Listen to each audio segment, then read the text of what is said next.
What is up, fellas sickos? I am Dan Valley coming at you with the one, the only, the indelible, the certified fantabulous co-host of HardwoodKnocks, Mr. Grant Hughes. Surprise, surprise, trade deadline content, but it is a bigger venture this time. We are previewing or looking ahead or providing you with primers for every Eastern Conference team. The West will go up at some point next week. We're trying to strategize when we're going to do these so that they don't become too dated or get ruined by a trade. We're going to go through all the fun stuff. Needs, most likely player to be traded, some cap situations to keep in mind. First, before we dive in, Grant, how the heck are you doing? I'm upset at the collective bargaining agreement, which has made the only way to do big trades to involve like 4 or 5 teams, which increases the odds that a good third of what we're about to talk about will be stale and useless. So it was nice when you could do 1-for-1s, but we're not there anymore.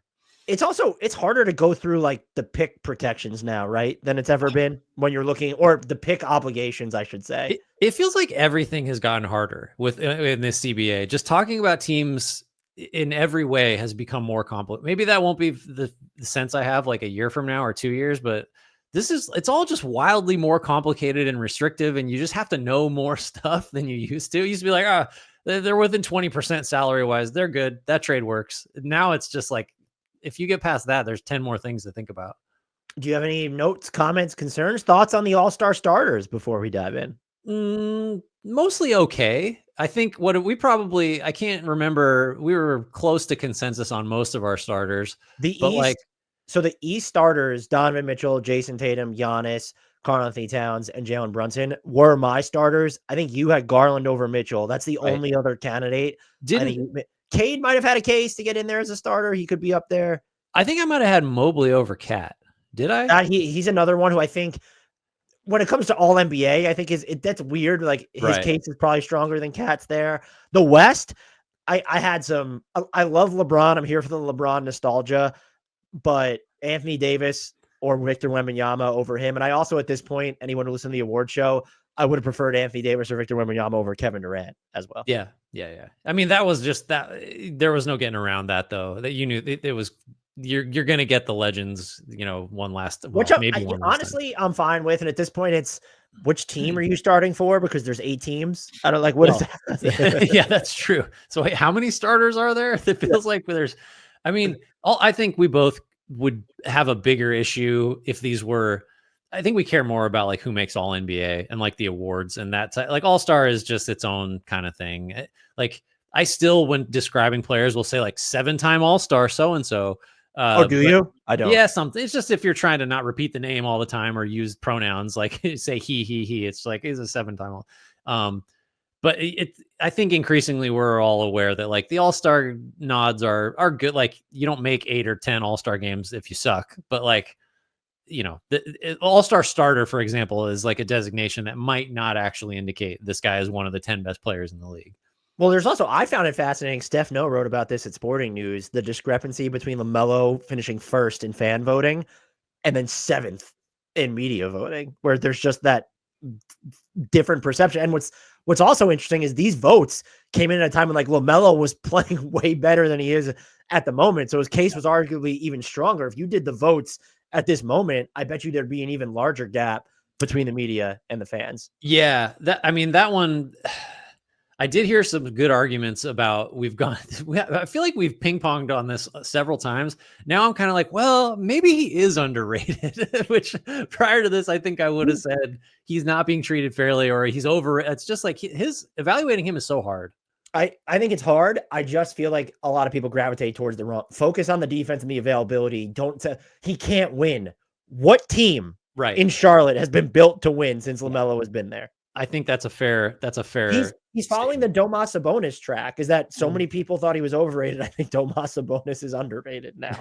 It always swings back at some point because too many people glom onto the idea. All right, let's talk about the NBA trade deadline with regard to every single Eastern Conference team. The Atlanta Hawks. Things to know about the Hawks, though.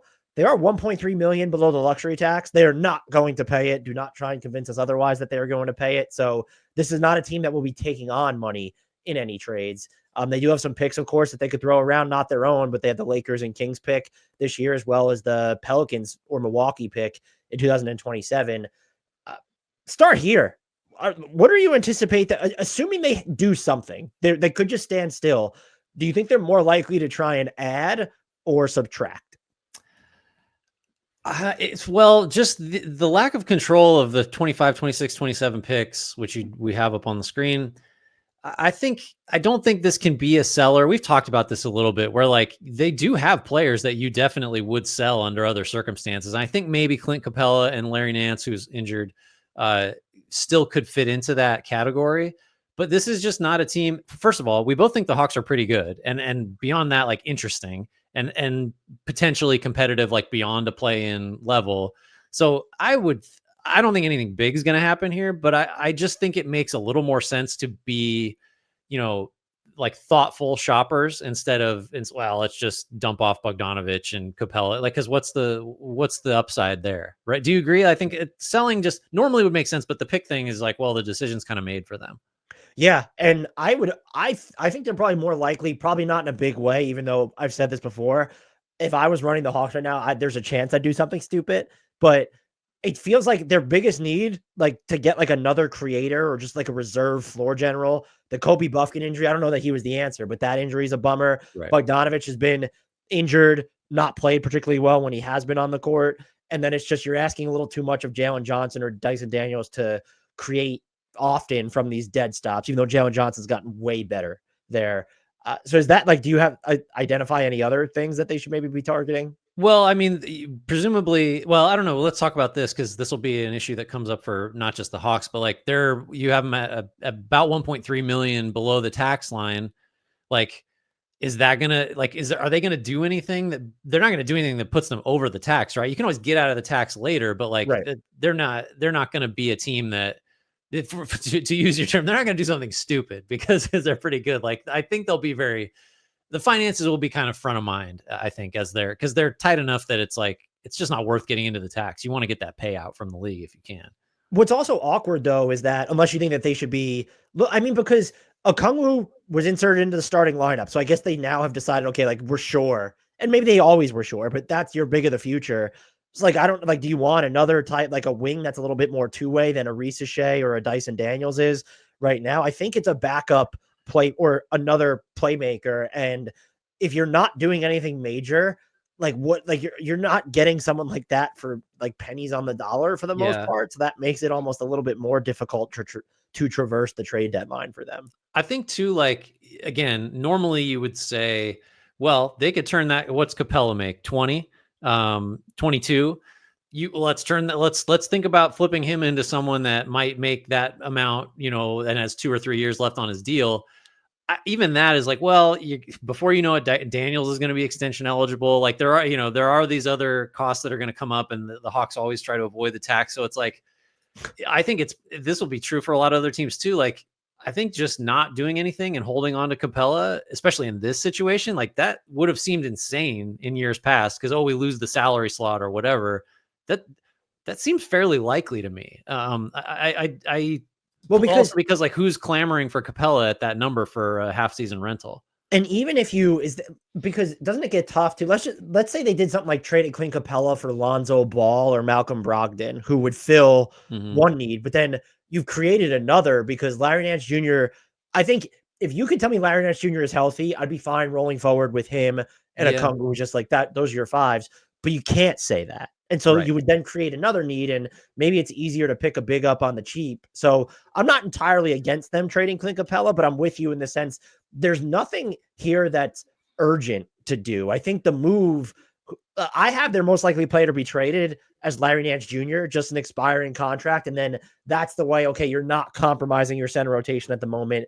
If it's a matter of attaching seconds or even just getting somebody who maybe gives you a little bit more ball handling, can you address that need by going down that path? Yeah, I agree. I think it's Nance just for the same reason. Like, if you're going to let one of them go or not get anything back for him, it should just be him. He's got the hand fracture. I think I forget if it's a wrist or a hand.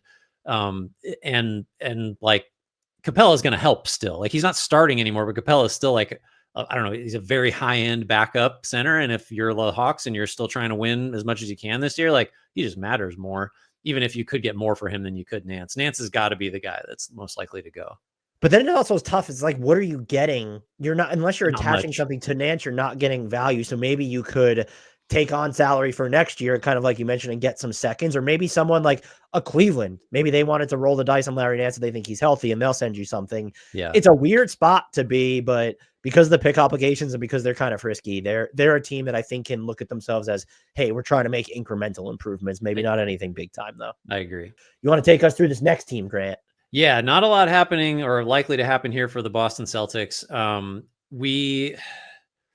Well, actually, they should blow the whole thing up because they're like 500 since basically over the last month.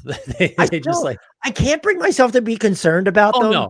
No, I'm making, of course, like this is the most obvious, like we're just like kind of tired and we know how good we are. So we don't care about late December to late January. That's all this is, right? Like, I guess you could hand wring, and probably Celtics fans that watch every second of every game could point to a half dozen things that like could be trouble spots if you wanted to be alarmist about it. It's going to take a lot more than a 500 month for me to get there. I don't know how you feel, but I mean, I do know how you feel. We kind of agree on it. So just not likely to be active for the following reasons. Essentially, the Celtics are over $7 million above the second apron. They essentially like they're as hamstrung by all of the restrictions as just about any team here, which is to say that you can't send out more than you take back. You can't aggregate all this other stuff. That's why Jaden Springer is probably this person that if you're talking about the Celtics trade deadline, you spend 95% of your words on, because that's just someone that you might be able to send out into somebody's cap space or whatever and not take back money and save like 4x his salary in salary and tax payments. Like beyond that, is there something you see Boston doing or something that Boston should be trying to do with their limited resources? So I would let's note with this. So being in the second apron, like finishing the season there, you are now freezing your draft pick 7 years into the future. It can no longer be traded. And then if you finish above the second apron and more than one of the next 4 seasons afterward, that pick drops to number 30 overall. Now it remains frozen too, right? Like it doesn't go away. Right. And I think that's the bigger thing here is that you have now, if you finish in the second apron, you have functionally decided that this draft pick is not going to be on the table for basically like close to a half decade. And I'm just wondering, I don't see any way to do it, but they have some interesting seconds to throw around. Do you view anyone aside from Jaden Springer? And I think you're probably getting into the Peyton Pritchard or Al Horford of it, to where they would decide, well, let's just get out of the second apron. I can't bring myself to think that way, but it's just in the back of my mind because the number is small enough if they are 7.6 million in the second apron, where in theory, now you have to fill roster spots after all of this, but 7.6 million, that's doable even mid-season if you really wanted to. But I ultimately think that if they're going to do anything, maybe it's just to cut the tax bill, or can you turn Jaden Springer into someone that you think, like, what would you have as their biggest need? I have reserve wing. Yeah, it's always been who can you play behind Tatum and Brown on the wing like that. Like, that could you trade him for Torrey Craig? Like, it's something like that. I don't even know if that does it. Like, that still lowers your tax bill a little bit, to be fair. Yeah, I think it is interesting that like. Yeah, Al Horford would get you there probably if you get him off the books for no money coming back and you sign a minimum guy or figure out how to like bounce your two ways around so where your roster charges are minimal. Like, I don't know. The restrictions are so brutal, like going down the road, that like you might think about that. I think ultimately the Celtics like are actually justified in operating as if they were the Suns. You know, we've talked a lot about the Suns and just how recklessly they've done. Like the Suns seem to think they're as close to a championship as the Boston is. But so like, that's all to say, if Boston did want to just say like, we don't care about that pick getting frozen, we're as good as a team can be right now, and we'll just eat it. Like that's justifiable. It's not for almost any other team, but them willingly staying above the second apron for as long as they need to keep this window open is like, yeah, you should probably do that. So would you consider, so you have Jaden Springer, that's 4 million. Can't take back any more than that if you're setting out the 4 million. They have the 2 seconds I kind of have highlighted. They own the most favorable from Detroit, Dallas, Golden State, or Washington. So that's number 31. Yes. They own number 31 this year. And then in 2026, the most favorable from Minnesota, New Orleans, New York, or Portland. Like, could you get, or would you even be willing to say, hey, here's Jaden Springer, our 2025 first round pick? And like, if that could get you Santi Aldama, would you consider it? Like, yes. I don't know if Memphis would, but at the same time, like Jay Huff is cheap there. They have Brandon Clark. They have Jaren Jackson Jr., Zach Edey. Or I don't think the Kings would do this, but maybe a 2025 first, one or both of these seconds for Keon Ellis. Yeah. I mean, you've opened my eyes. Like, there are actually things they could do here. I would counter and like Aldama. I think Aldama is my favorite. Well, I really like Ellis too. Ellis might feel more of an immediate need, but when you're looking at the trajectory of Al Horford, the injury stuff to Kristaps Porzingis, you could argue that like Santi Aldama might feel a better long-term need in addition to an immediate need. At the same time, he's going to be like, are you going to pay him? Yeah. If you're not going to pay him, there's no point in giving up stuff. Exactly. He's about to get paid. And I think Aldama is going to get paid, or like whatever that counts for these days. Yeah. I'm going to say he probably doesn't he'll get less than the mid-level. I'm just going to default to that for like almost everybody at this point. The counter though is like, let's say that 25 second is number 31. If you're Boston and you are as expensive and inflexible as you are, don't you kind of want like a really good second, like basically the best second round pick you can have, and cost control that? Cause the rules for signing guys to contracts in the second round are like kind of whatever the fuck you want to do. It's not like there's slotted scales like in the first round. So they're probably going to end up with number 28. And so what you're saying is you'd rather trade number 28 than number 31.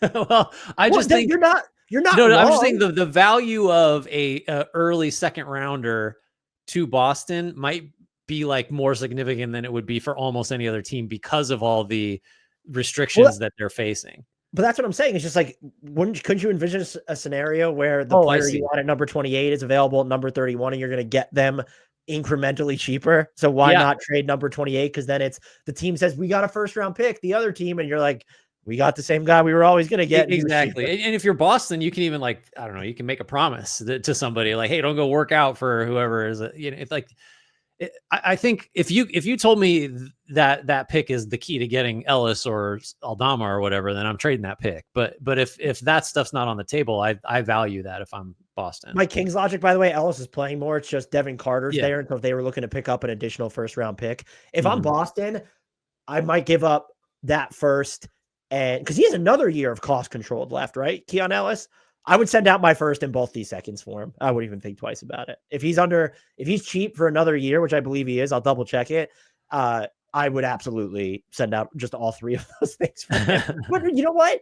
That's me. And he does. He has a team option, so he would still be cheap. But that's me. How much is he playing in Boston? Well, less than he is now. That's for sure. I would give up my first round pick for him, though. I wouldn't. Especially if it's super late. Most likely player to be traded, those James. Like, who would even be the second option? I mean, the second name is like Al Horford, and there's no way they're trading Al Horford.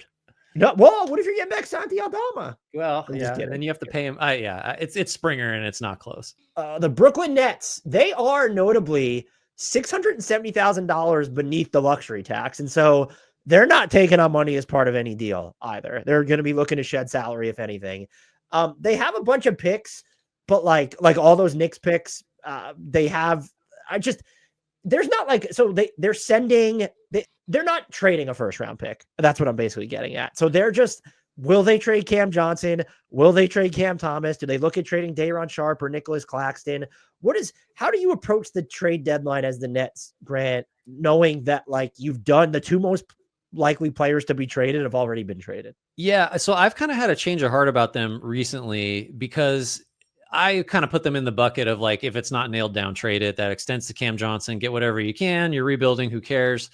The goal is to be bad because you got your picks back, on and on. And now I kind of am thinking like, obviously if you can get 2 firsts and they're real first for Cam Johnson, you absolutely trade him because like, I don't think his value is going to get any higher. I think this particular market, where based on what he makes and like just who else is available comparatively, he just looks very good, plug and play, all that stuff. If you get 2 firsts, do it. But I don't think it's the worst thing in the world if you hang on to him through this deadline. And that's just because he is a player type that, now I'm going to argue against myself, like this player type should retain value. It's not like it's an aging star that, well, one more year goes by and he can't be the leader of our offense. Like that's just not what Cam Johnson is.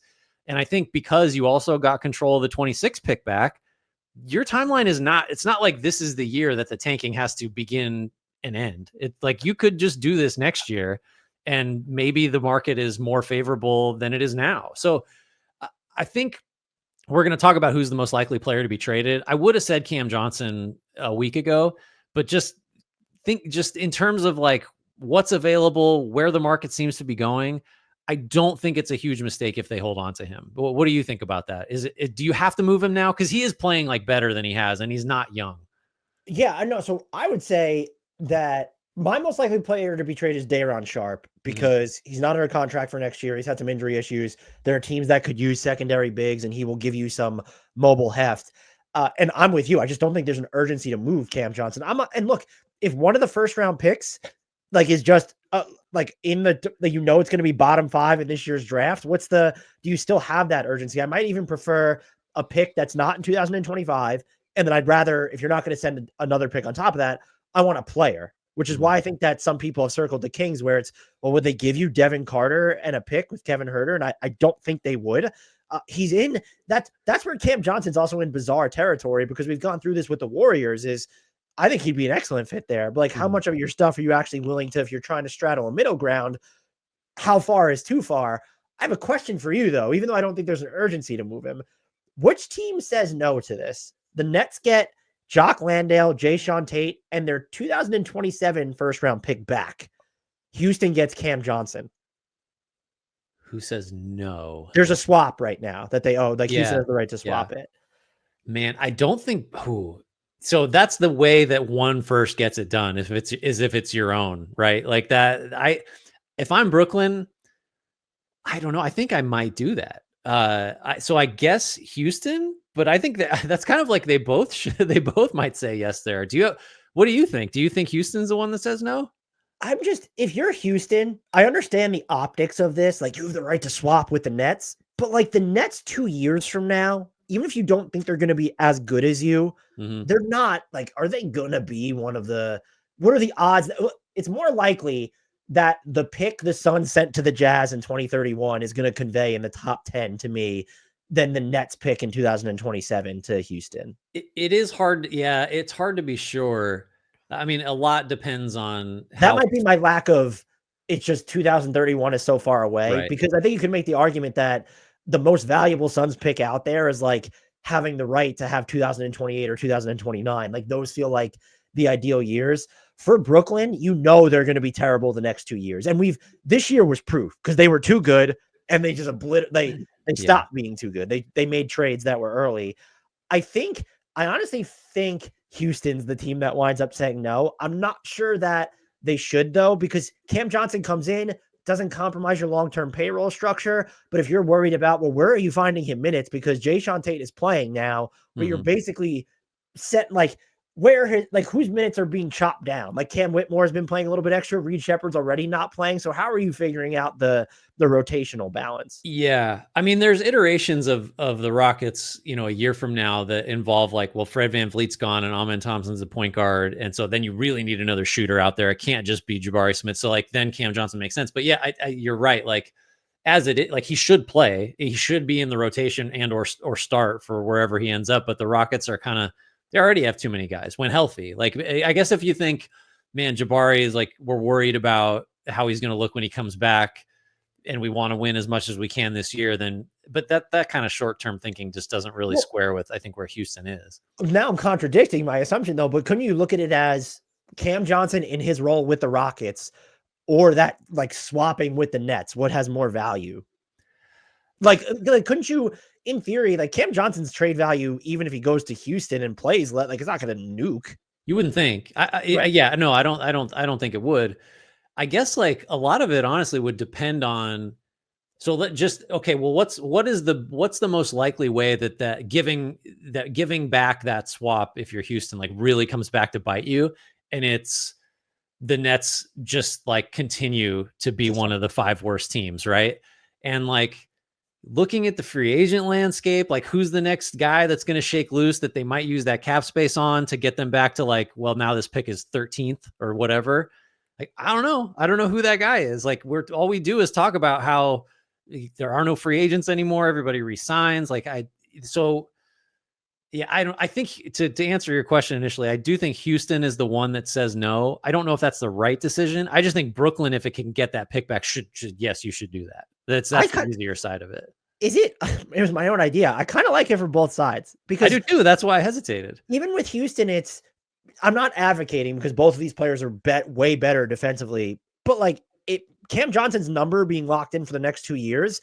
If Jabari Smith Jr. or Tari Eason like end up pricing themselves out and you don't want to necessarily get rid of a Dylan Brooks or something, it just gives you more flexibility there. So I would do it if I'm both sides, but it was my own idea. So that probably rings hollow. Let us know in the comments which team says no to that. As we move on to everybody's favorite team, the Charlotte Hornets.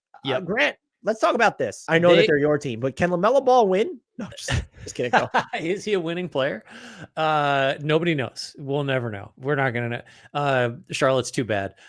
So they are 7.2 million below the tax. Their 25 first rounders going to the Spurs with lottery protection turns into 26 and 27 seconds. We've talked about that. They're not in danger of getting into tax territory for next season either. They could even be a team that has cap space to spend, which again, I don't know who that's getting spent on, but there are so few teams that can say that it means something, right? Like it's still just like, oh, Brooklyn and San Antonio can get there, and then that's it. Like, there's a couple other teams that can get there too, but to have the ability to be a cap space team, I think maybe counts for both more and less than it used to, just because there are so few teams that can do that, and cap space doesn't seem to mean much. So I guess that's like a eye of the beholder situation. This is one of the worst teams in the league. Brandon Miller's out for the season now after surgery on that wrist injury. Not sure how helpful of a player he was, but like this isn't a bye team. This is still, I think, and tell me whether you agree or disagree. The note here on the screen, like they should just be taking bad money on, right? Like it seems like that would be the type of thing this new ownership and management would do, is like, let's take the long view. We can, if we suck next year, fine. We're trying to make decisions that make us sustainably good, starting in a couple years. That feels like the more likely scenario for them, as opposed to, we need another young player to add to our core. Like that's not the way things seem to be shaping up to me. No, I think if the Nick Richards trade is probably a good analog, just even if they don't take back long-term money, like I have Cody Martin as the most likely player to be traded. Surprise, surprise. But like if a team, like he's making $8 million, his contract's non-guaranteed for next year, you can move him. I think the biggest thing he does is going to be on defense. Like his just positional versatility there and ability to be effective in those different situations. Try and get seconds for guys that don't factor into the long-term plan without maybe taking back then really bad money. Those seem like the one you outlaid, and then those seem like the two ways they'll go. And I think that's the right way right now, because I get wanting to remain maybe a little bit lean with your payroll moving forward, but like you just have no idea how close to a breakthrough you are, because there's real hope for Brandon Miller. I don't know how I feel about his all-NBA upside anymore, but as like a number 2, number 3 guy, like there's potential there. And you have LaMelo. That's it. Like the Tijon Salon, Josh Green, even Mark Williams with the durability issues. You don't have enough nailed down that needs to be here long term. You need more information, and I don't like their future is one of the hardest to map out, because I could tell you very easily what I think they should do at the trade deadline, but looking at them through a long-term lens, I really think that this year's draft pick is going to be a defining moment for them. Yeah, right. I agree. And it's interesting to note, again, this would mean something different, I think, in other years, but I want to make sure I get this right. Just looking at, so they get, they have Josh Okogie now came over in the Richards trade. His salary is non-guaranteed for next year. So that's about almost 8 million. That's also the case for Martin, 8.7 million non-guaranteed. And Vasily Micic is 8.1 million, and it's a team option. So that's like a real player that, of expiring salary that you could send somebody that just wants clean books that you could take back. I don't know who that is, but normally we'd be talking about Charlotte as an obvious, like, get out of jail free card for some other team that has bad money. Like maybe that still happens. I don't think, like, for example, I'm just trying to think of names with big money that a Well, team would like to here get off. Like Jeremy Grant is that not coming to Charlotte. Is that that who was you're gonna say? that was the name because Damn it. there were Portland Trailblazers fans that said they wouldn't take both Lakers picks for Jeremy Grant, which was bonkers in the moment. And I'm like, would you even get? And Portland is not super flex. They're not going to be. And even if they are, they'll figure out a way to duck the tax. But like, if you could, if it was just, you'd have to send back. Actually, I think those three, Charlotte doesn't want to be a tax team. So it's like, it would have to be a 4-for-1. It gets super complicated. And that's also the other thing here. But so he makes too much. But like, who would be another player where it's like, do you just see? Like, Yeah, that's so sick that he was the exact same. We both came up with Jeremy Grant, who doesn't fit, by the way, exact salary wise. We need, like you said, another guy. Washington and his deal is declining. They're not going to want to get out of Kuzma that badly. Yeah, and they're not. And if you're, I'm trying to think, like, well, obviously Washington should not be giving up picks, but like, if you're Charlotte, are you saying to take on Kuzma, we need a pick from you? No, I wouldn't. I would take I mean, with the way that Miles Bridges has played this year, but like now you're cannibalizing having Kuzma on the Hornets. Like, what? With Salon there too. Yeah. So that's just, you're not going to do that. It would be like if Jeremy Grant made less though, that wouldn't be a because he's not going to ruin your tank. If you could just send those three out to get him and stay out of the tax, like Portland didn't want picks back, and maybe you're using other teams to figure out the roster spot math. Mm-hmm. That's not I don't think that's a terrible, like either he reboots his value and you can flip him for something else later, either you get better and he helps you, or it ends up being, oh, we used up our cap space on Jeremy Grant and we weren't going to sign anybody who was fantastic anyway. Yeah, what you really don't want is to take on Grant and this is as good as he's going to be, which is under 40% from the field. Like it's not great right now. And then you're in the position of like, this money's here until we give up a pick to move it. Like that's the worst case for them. And they cannot, if there's like a 10% chance that that's how it goes, you probably can't do that because that's like so antithetical to everything. So it's tough. Like, again, normally having 7, 15, 16, 25-ish million in expiring salary is like, let's go. Like, what are we going to do with this? And I don't feel like that's the case at this. Would the Heat give you something to take back Terry Rozier? Terry Rozier, yeah. Yeah, it's so tough. Like everything is so weird this year. I feel like the rules are different. Like things that meant one thing last year at this time or 2 years ago, certainly just don't mean the same thing anymore. So 2 questions. What do you think if they were just chasing a flyer or like a second or third draft guy? What do you think is their biggest need? Well, they're kind of a blank slate, I guess. You're not good enough to best player available. I would say like you can always just go to wings that can defend if LaMelo is your cornerstone and you don't really want him at a point of attack on defense or guarding another good wing. You just need a guy that's going to do that at 3. Big shock 3-and-D, let's get a 3-and-D wing out there to support our lead ball handler. That's what I would think. What about, I could see, I know Mark Williams can be good, but just the minutes you've seen from Bridges and Salon this year, they could use an upgrade unless you think Diabate is the answer, but like at the 4 or 5 spot. For sure. Like they would be a team, like if the Knicks, and I don't think we'll get to the Knicks, but like if they were going to trade you Mitchell Robinson for Cody Martin, essentially, like I would do it. Like you're including something else there to make the math work. I would just, why not? Like, let's see, Mark Williams might be better and maybe Mark Williams will be healthier moving forward. But that's something they could do. So I also thought about, they don't necessarily need this, but like you have the expiring contracts technically. Would you consider like bringing Lonzo Ball in?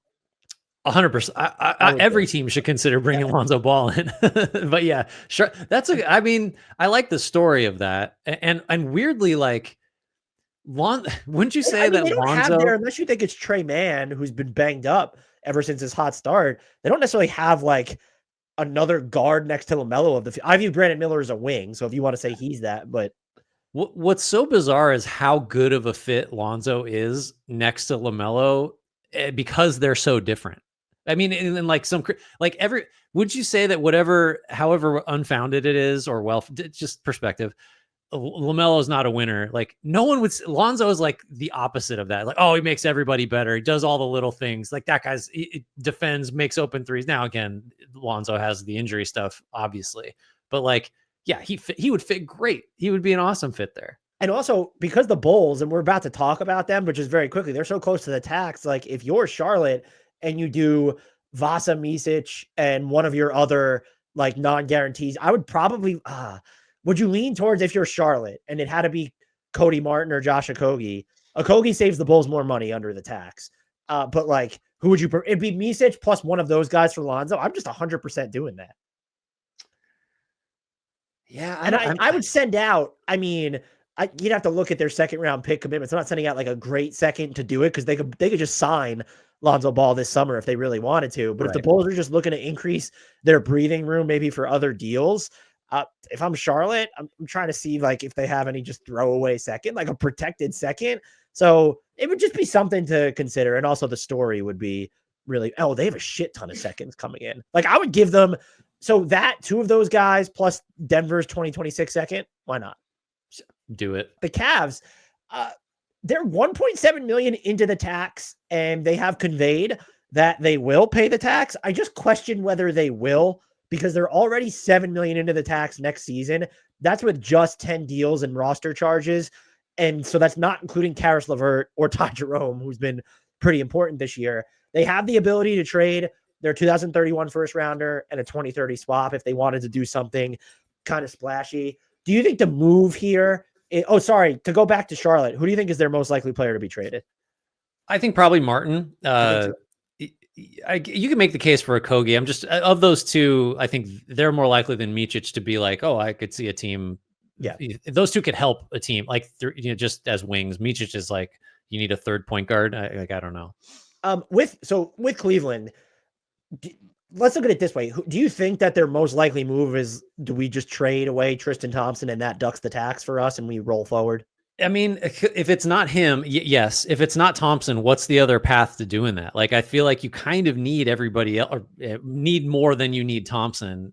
Granted that Mobley's injury right now means you probably want that other big. Thompson's actually like playing occasionally now, but who else are you even considering as a way to cut that 1.7 million off? I don't really see an obvious candidate. I think what you could, I don't think they would, they're definitely not, dumping Ty Jerome. Would they consider that with Sam Merrill? Like, he's played important minutes for them, but you do have Max Strus. The move for them would be, and these are different levels of significance, but you take Karis LeVert or Isaac Okoro or George Niang, and you just turn them into a cheaper player as part of the larger deal. I think at this point, it feels like Karis LeVert may actually be the most important of those three, but also George Niang. Like, do you want Dean Wade playing up like all the time? Because you have Mobley and Allen, like your center is set, but do you want to, if you trade away George Niang and don't get back a 4 or a combo big, like how much are you trusting like a Dean Wade to play up, a Max Strus to play up? But it almost, if you're looking to actually make if you're not going to give up Thompson, I'm wondering if the name is, do you trade George Niang attached to something and you're getting a cheaper player back? I mean, I know this isn't good pod and I'm going to short circuit the exercise, but like, no, you just don't take anybody off of this roster that has just kicked ass all season when you have the option to just make it be Tristan Thompson, deduct the tax. I think, like, for sure, you're right. There are ways that I wasn't really thinking of that you can cut salary without like, waiving somebody essentially or trading them into nothing. You can just downgrade a couple of other spots. I just think if you're the Cavs, look, for years it was like, who's that fifth guy that's going to be between the two bigs and the two smalls? They have like 3 or 4 different players that I'm like fine within that role now. And obviously the results are what they are. So like, how big of an issue can the lack of a stud small forward really be? I just think it's Thompson to duck the tax, and then like I'm just dusting my hands off if I'm the Cavs at the deadline. I guess so. You don't view it as like they should maybe look to upgrade off of Niang? I mean, how much better can this team get? Like, you know what I mean? Like, there. I mean, you're right. Like, yes, if you're this good, then obviously you're not going the other way. But like, it's just, I don't know who the player, it would have to be obvious. If you're a team this good needs an obvious move, I think, to justify doing anything of consequence. I mean, it's like, it's not quite saying like you'd be getting greedy, because like you should always be like the lip service teams always plays. We're all open to opportunities. We're always trying to get better. Like, yes, that's a real thing, but it's like, how how much better can the Cavs get? They're the best offense in the league. They got a guy we both think is one of the best. It's just, I don't know. And yeah, and in those spots, if you're looking for a true upgrade, it's a lot of the times, especially if affordability is an issue, you're looking at guys who are not available. Like a Kenrich Williams, I think would be an upgrade, but the Thunder are not going to trade you Kenrich Williams, I wouldn't think. No, and if you're the Cavs, I don't think you're putting the 2030 swap or the 2031 first rounder on the table. I think, like, again, easier to justify it for them than Phoenix because they've already reached the level Phoenix wants to get to. But I don't know who the player is that would make me change my opinion about holding on to those picks. So this lets you duck the tax, but if it was, I just don't know how much you would have to send to Detroit if it was like Niang for Simone Fontecchio. Niang is more of the combo big. Fontecchio, I think, is just better though, right? Like I would. So yes, that would be an upgrade. Can you do that with seconds? Do you think?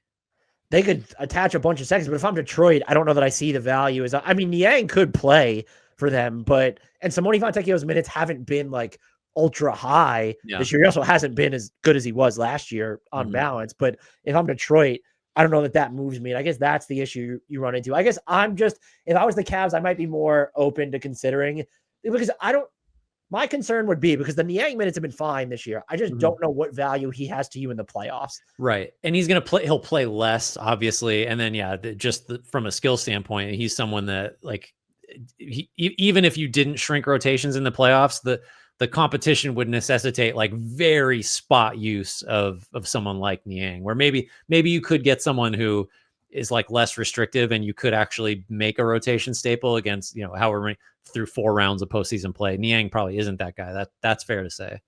Most likely player to be traded then? Do we think it's just Tristan Thompson? I gotta say, yeah. I don't know. Do you think there's no like the emotional component behind that if they view him as like a good locker room guy? Well, I mean, you might say they're not going to do anything and just pay the tax. But I think when you're that close, and Thompson was literally out of the league for like a good chunk.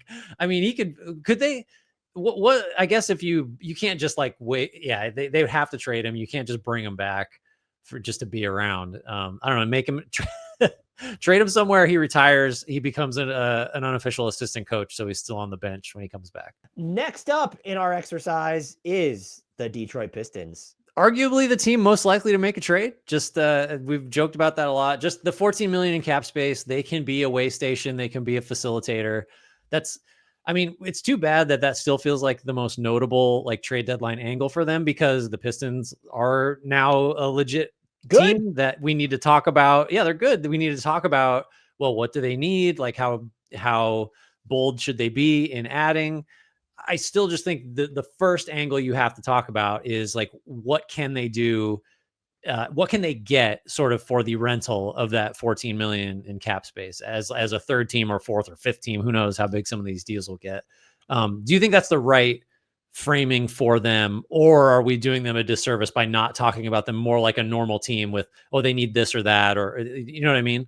I guess I would be, I don't know that we're doing them a disservice, but what are you going to get for acting as a salary dump mid-season? There's real value in it because other teams most likely can't do it, unless we're going to talk about teams tacking on money just through their non-taxpayer mid-level. But again, in most cases, you're dealing with teams that maybe wouldn't want to pay the tax at that point to begin with. So it becomes weird.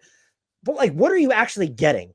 Is it to do that? I know it's not necessarily about this year for them, and there's probably a middle ground to where maybe you're taking back money that's going into next year that teams don't necessarily highly value, but this player helps you now.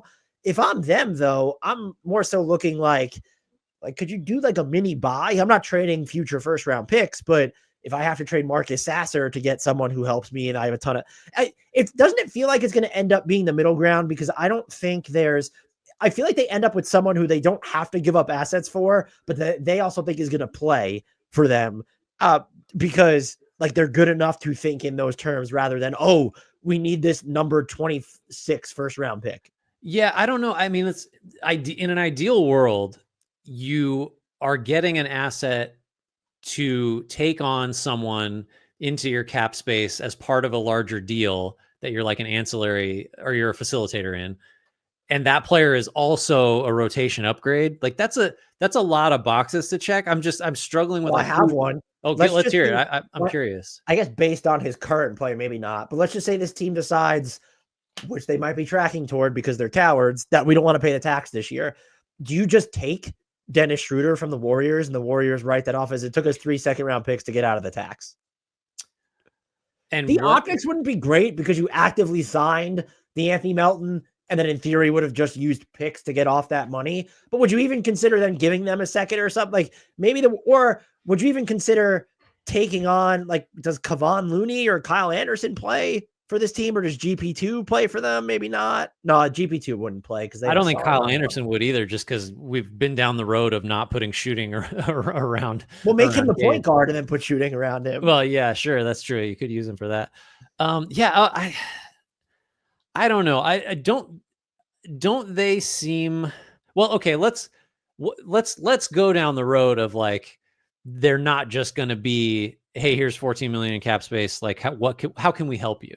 They're not that team. If they do go out and say like we're trying to actually win a playoff round, improbable as that is for where they might get in, what are the additions you're looking to make? Forget the whole like they got this cap space, they're going to be like a helper. Like what are the pieces or piece this team should be looking to add if the goal is like we want to be better without compromising long-term stuff, but like we want to get better this year?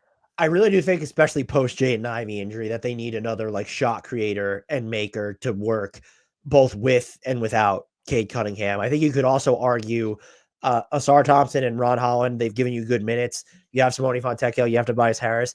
Right now, there's no like quote unquote two-way wing on this team. I guess if you want to call Cade Cunningham a wing, sure, let's go that route. But his job. Right. So he has a more important job, actually. So I think you could talk about that. I think there's a way that you could say, all right, like, could you upgrade off the Jalen Duren, Isaiah Stewart collective? Sure. But I think I would be chasing like the most important angle if you want to do something this season for me, and tell me if you disagree, would be the shot creator maker type. That's like, especially going to be able to log minutes and maybe initiate stuff without Cade on the floor.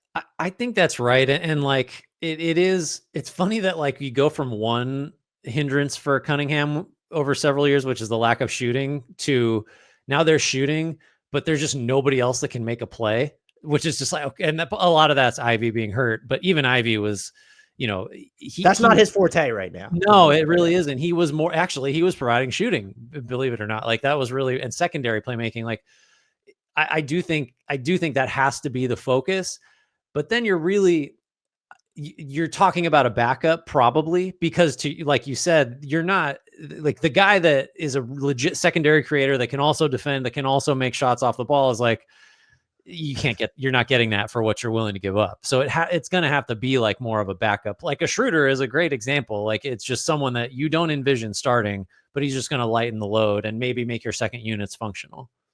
Well, and also that's why, and now apparently he doesn't want to leave Chicago. We didn't talk about this. Well, we haven't gotten to them yet, but like they're a perfect Zach LaVine team to me, because if you have to give up a first round pick, okay, I'm done. But if it's part of your cap space, you have Tim Hardaway Jr., Fontecchio, Sasser, like those names to play around with, I would do that if where Tim Hardaway's gone in that scenario. Maybe you prefer to give up Tobias Harris, but I think you still need Tobias Harris with LaVine coming in to fill some of those. We want floor spacing minutes in the front court, and maybe more dynamic offensive minutes in the front court, if you want to frame it that way. Like I would give up Sasser in that deal. It gets tough, like with the salary matching. I'd like to figure out a way to keep Malik Beasley and Simone Fontecchio, but if it ends up being Fontecchio, Sasser, and Tim Hardaway Jr., I think that gets you to the money. I'm probably doing it if I'm Detroit. And then it's all right, you've compromised your quote unquote medium term books, but like Zach LaVine is still good. Right. And you're giving up. I mean, it's kind of, I would just almost view it as like you're just taking the Hardaway role and like dramatically upgrading it. And to do that, you're giving up guys that are just like, you're willing to give up those other salaries to make that happen. What does that do to Jaden Ivey's future with the team though? That's where it gets weird. It's like, well, you've paid Cade, LaVine's on the books for 2 more years. Ivy only has 1 more cost controlled year.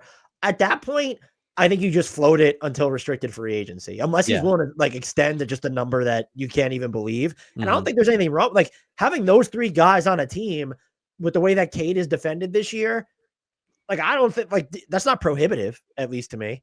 No, it's fun. It's workable. And like, I You're don't know, talking maybe about one really expensive year, by the way, if you keep all three, because Zach LaVine's deal only runs for 2 more seasons. Yeah. No, I think that's so that's a good example of like, there are ways to look at the Pistons beyond they're going to be a facilitator, because that is a trade that would make sense for them. And that you're taking on a lot of money for one guy that isn't like the answer, but man, he would be helpful. Like he's just such an upgrade. Even like, I don't know, a cynic might say like, how much is Beasley at the role he's asked to play that much worse than Zach LaVine? Like, yeah, a lot, but like I can see pushback is what I'm saying to a LaVine type acquisition. But for this team, for where they are, for what they need, for what they know they have now in Cunningham, like it's not crazy to take on a big number, especially if like, again, the market is not 3 first rounders for Zach LaVine. This might be the time to do it. Because by contrast, I think you could say, at least for this season, but even moving forward, like someone like Anthony Simons might make more sense. He costs half, basically. Well, Yeah. a little bit more than half of Zach LaVine. You're not getting him for that pack. At least I don't think.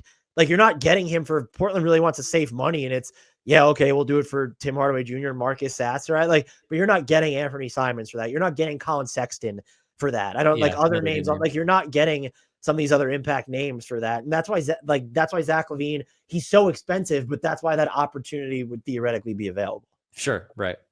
But most likely player to be traded. You kind of got me going on Fontecchio, and I was looking at the numbers. Like, I still think we both view Fontecchio as better than his role has been. But isn't it just Sasser? It feels like Sasser is. We just talked about they need more playmakers, but that's not really what he is, even though he plays the position of a playmaker. So I guess I'd go Sasser, but I'm open to Fontecchio. I'm wondering if it's Tim Hardaway Jr. or has he just played too much for them? Like, he shot the ball better this season than Fontecchio for sure. And I think he's played like recently, he's played like a shit ton.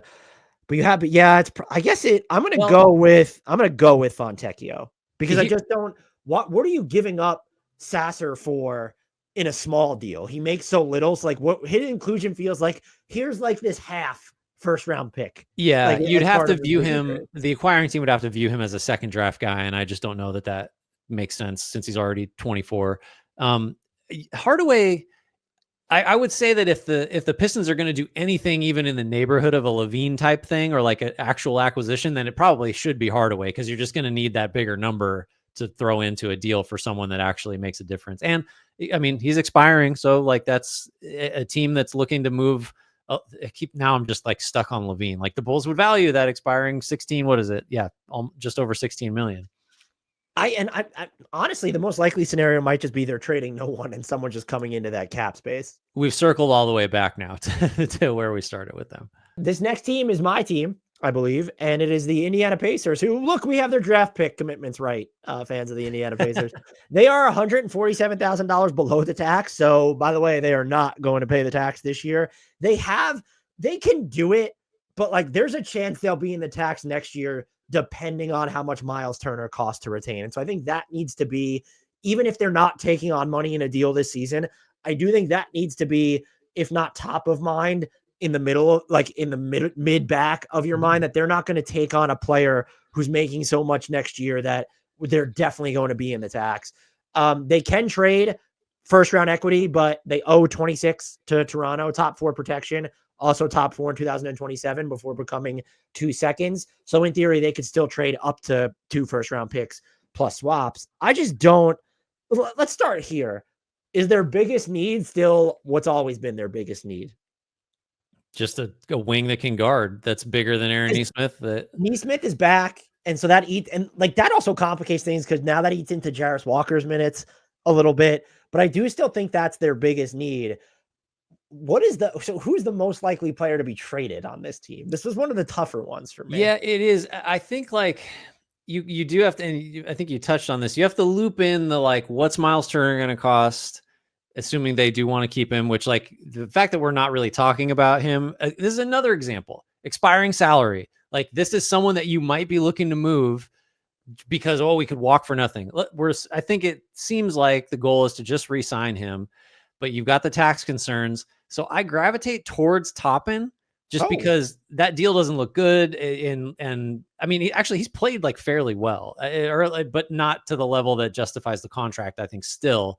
So you don't think he's played up to his current contract? I don't think what he does well is what this team actually, it's a team context thing. I could see where what he's doing would matter more on another team, but it's like, I don't think a guy who can't defend at all, but like can't be your 5, that is a dependent scorer, that's awesome in transition, that the transition thing, that fits the whole Pacers makeup from the last couple of years.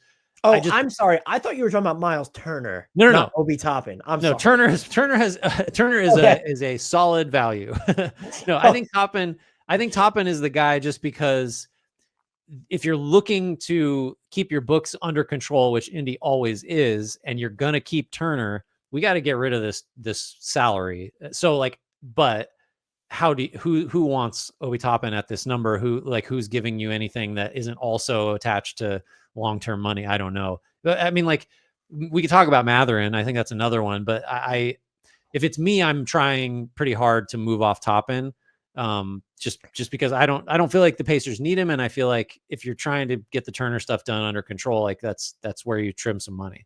I think what's difficult about that though, is then you're inherently like upping, or no, I'll say this, you're diminishing your return on whatever trade you make, because part of the value for the other team will be, let's say if it's Benedict Mathurin and Obi Toppin going out, you're not going to get a player that's on line with, well, what you might think Benedict Mathurin's trajectory is because of the Obi Toppin deal. Again, he's been fine, but with 3 years left on that contract, it's not viewed net. I tell you right now, it's not viewed net positive around the league. No, I guess, yeah, maybe he's not the right answer to who's most likely to be traded. I think he's the answer for me of like, who would I be trying hardest to move?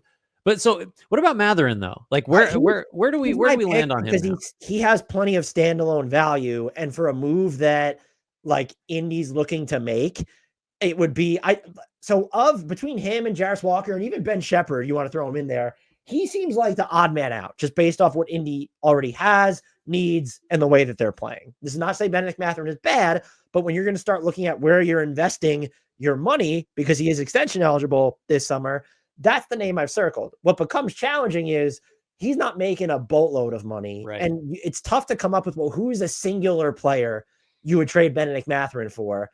That's really tough. And then I also can't spot the team that's like, well, we'll give you a first round pick for Benedict Mathurin. So maybe that is part of the Benedict Mathurin trade, is he is going out with Obi Toppin and you're just not getting necessarily a player as in line with Benedict Matherin's value back, just a player who's a better fit and makes your payroll more flexible moving forward. Yeah, he's a tough, like he could be the quote unquote sweetener, except you have to just pay him next. Like, and then you've got to deal with what that number needs to look like. So not an ideal sweetener, I don't think.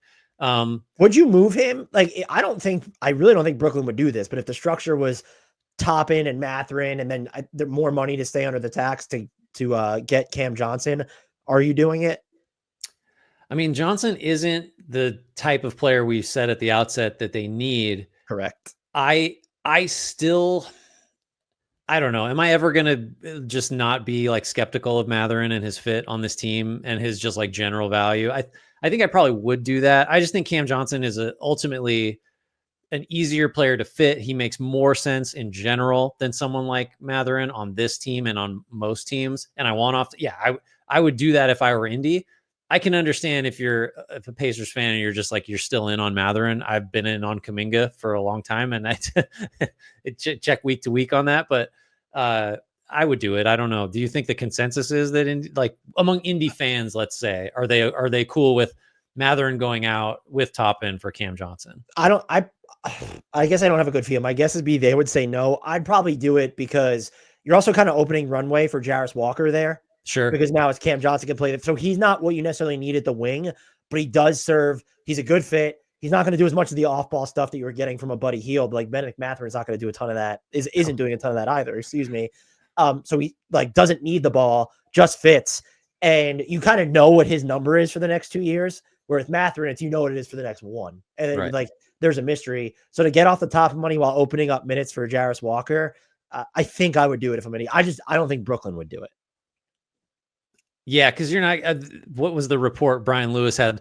That they would be loath to give up Cam Johnson for less than 2 firsts, and so we've just made a hypothetical where you're getting 0. And it's just, I mean, I mentioned Hayward Highsmith for Indy, but like as people in our Discord pointed out, and they're correct, like I don't think Miami's looking to move a Hayward Highsmith. So a lot of those players, like one, you're not moving Bennedict Mathurin alone for Hayward Highsmith. That's not enough of a return for you. But even if you're trying to make a move independent of him, that's where the challenge is. I ultimately don't think this team does much, if anything. Could it be just like, can we just get a Torrey Craig in here? Yeah. But like, even because of the tax concerns, it's like, well, what are you sending out there? Like, you like James Johnson in the locker room. So my guess would be, and this is repeating myself, that they probably do nothing. And then they just recalibrate over the offseason. Yeah, I think that's reasonable. I do still, the Turner stuff and what it's going to cost to keep him and how that affects your books, that still is something you can mess around with that after the deadline in the summer. Like you can figure stuff out. And also, they've been so, with the Paris game against San Antonio notwithstanding, they've been so good lately. And that the idea of like, oh, Aaron Neesmith is just back, like you can view that as your midseason acquisition a little bit. This next team is your team, Grant. Wow, we jumped all the way to Philly. So I don't know if you know this, Dan, but their terrific offseason that we love so much has not yielded super good results. Still really interesting. I mean, what did we do? A half an hour on them individually the other day. So they're about 6 million below the second apron, which puts them about 10 million into the tax. That 25 first with top 6 protection is owed to the Thunder. That's just as a refresher, because this kind of, I mean, we're not going to go over all the picks, but this does sort of need to inform like their thinking at the trade deadline to some extent. That pick has top 4 protections in 27 and it becomes a 27 second. They also owe that 27 first to Brooklyn with top 8 protection through 28, and then it's 28 second. They do have first to trade. I don't know how much it matters what those are. It's 26, which is from Houston, LAC, the Clippers, Houston, the Clippers, or the Thunder. It's the least favorable of those.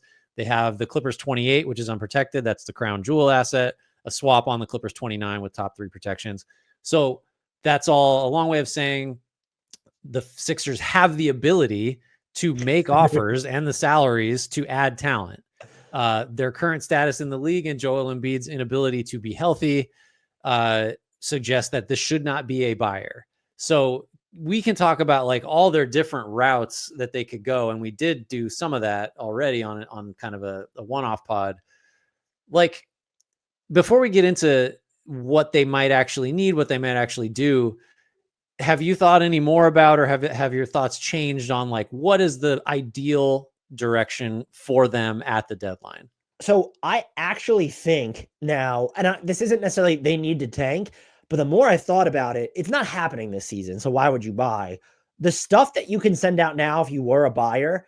Now, the KJ Martin contract, you could just guarantee it, like, and roll it over because he has that second non-guaranteed year on. What if, just as an example, and I'm using this team as an example, I'm not predicting it, Houston decides to make a consolidation trade over the offseason and may end up trading young players like a Cam Whitmore or Tari Eason that fit, that you might like, that goes to another team where maybe that team prefers picks. Maybe it's Jabari Smith, knowing his payday's coming up. Like, you can then cash in your assets because of another trade that had happened. And so I'm just waiting if I'm Philly, if I'm going to make, insofar as I'm even buying, like, see where your draft pick lands, see what's going on with Joel Embiid's health, how Paul George finishes the year, go from there. I've now shifted gears into wondering, like, they're not in danger of going to the second apron, but $10 million into the tax, just looking at the players they have, could you try and duck it? Like, so let's say you do that, if you can move KJ Martin, you're 80% of the way there. Ditto for Caleb Martin. So like, are those guys your route to ducking? Like Detroit, if you just said, hey, we'll put Caleb Martin into your cap space, I know he's got money left. Detroit says yes, right? Yeah, because he could actually, I mean, he hasn't been great, but he's a rotation player, generally speaking. Sure. But I just don't know, like, is that how but I'm just curious as to, I don't know that they would want to give up Caleb Martin. They're probably more so looking at, okay, like, obviously KJ Martin, but would they prefer to give up Kelly Oubre as opposed to Caleb? And that maybe, I mean, that's still a deal that teams would take, but could you do it without giving up first? Like, could you lop off $10 million in salary from this payroll without giving up first? I mean, you have some of these guys fit into minimum exceptions when you're looking at Eric Gordon, Kyle Lowry, Reggie Jackson's on this team. Gershon Yabusele, you don't have his bird rights. His market shouldn't be huge. So maybe you want to keep him, but you're not keeping him with non-bird rights if you do. So I think you could. I think you could get, I mean, 10.2 million and you can get. Look, they're not in the second apron, so it has no really functional, like they're not freezing draft picks. It's just, we know the realities of team building. Your team is getting more expensive in theory after you extended Joel Embiid. And so if you're trying to hope that the Sixers float this window as long as possible or that ownership doesn't get cagey, ducking the tax helps that part of the equation. Right. And like, look, if you get to the point where you're willing to concede as an organization, this ain't it. This year is not the year. Then not only can you, but like, shouldn't you just try to get under the tax? Like, doesn't that, if you're just trying to optimize your situation based on just where you are, like, right? Like, shouldn't you try to, I guess the answer is no. If you believe Caleb Martin or whoever it ends up needing to be, no, that's not a replaceable part of our rotation. Like when we're trying to be good next year, then I guess you just try to find other ways to do it. But like, all things being equal, I think maybe like, why wouldn't you try to get under the tax? Like what's the harm? I guess it would take, because it would take three players. So even if Kenyon Martin Jr. is one of them, and then Yabusele, like in net, that comes close to getting you to deduct the tax. But now we're getting into roster spot equations. And so we're almost kind of saying that it would have to be, I mean, there's Drummond. So you have Drummond, Oubre, Kenyon Martin Jr., Caleb Martin. I'm thinking it takes like two of those guys and then maybe needing to lop off a minimum. Like at that point, but I might try. And if you're Daryl Morey and you don't believe that ownership is going to trust the process, like as to where they're going to continue to pay into the tax moving forward, that might be I'm not dead set on doing it, but it might be sort of a side quest for me entering the trade deadline. I like that framing of it. Yeah. I don't have anything like, what is there? Let's say they do decide to buy because they think Joel Embiid is going to be healthy, lightning in a bottle through the play-in. What is their biggest need? I mean, it's so hard to judge because the team just hasn't been whole. I guess I think probably if you're thinking both short and long term, I want someone that's going to be able to guard the guys that Tyrese Maxey and or Jared McCain cannot. So like, I guess that could be a wing, but you're going to need to be able to do some like 2-3 stuff on offense. You're a lot of people talking about like they still need another like a 4 on this team. I don't know if I view that as large of a need as just like a good compliment to Maxey that I could imagine allowing you to hide him defensively and still provide some offense in a hypothetical postseason situation.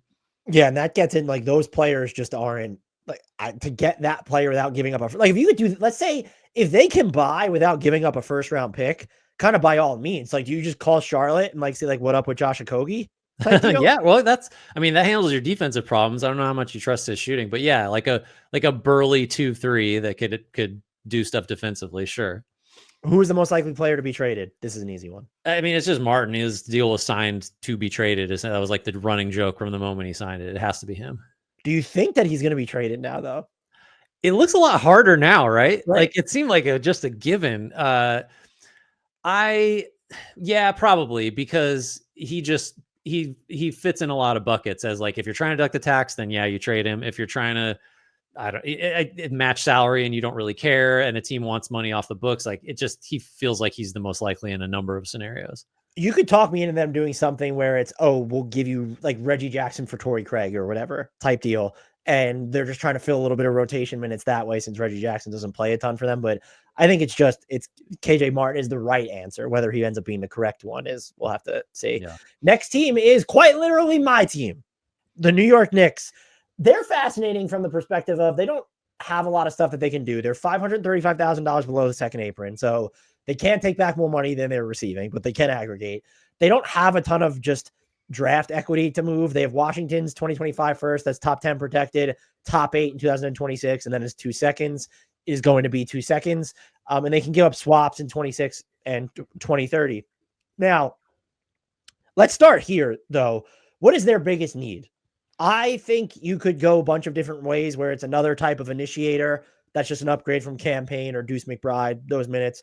a reserve wing, which I think is my answer, that like Thibodeau will actually play, who's coming off the bench. And they could also use big man depth because what is going on with Mitchell Robinson? You have Precious Achiuwa can play some 5 minutes, but that's still going to be, unless you think Mitchell Robinson is going to be healthy.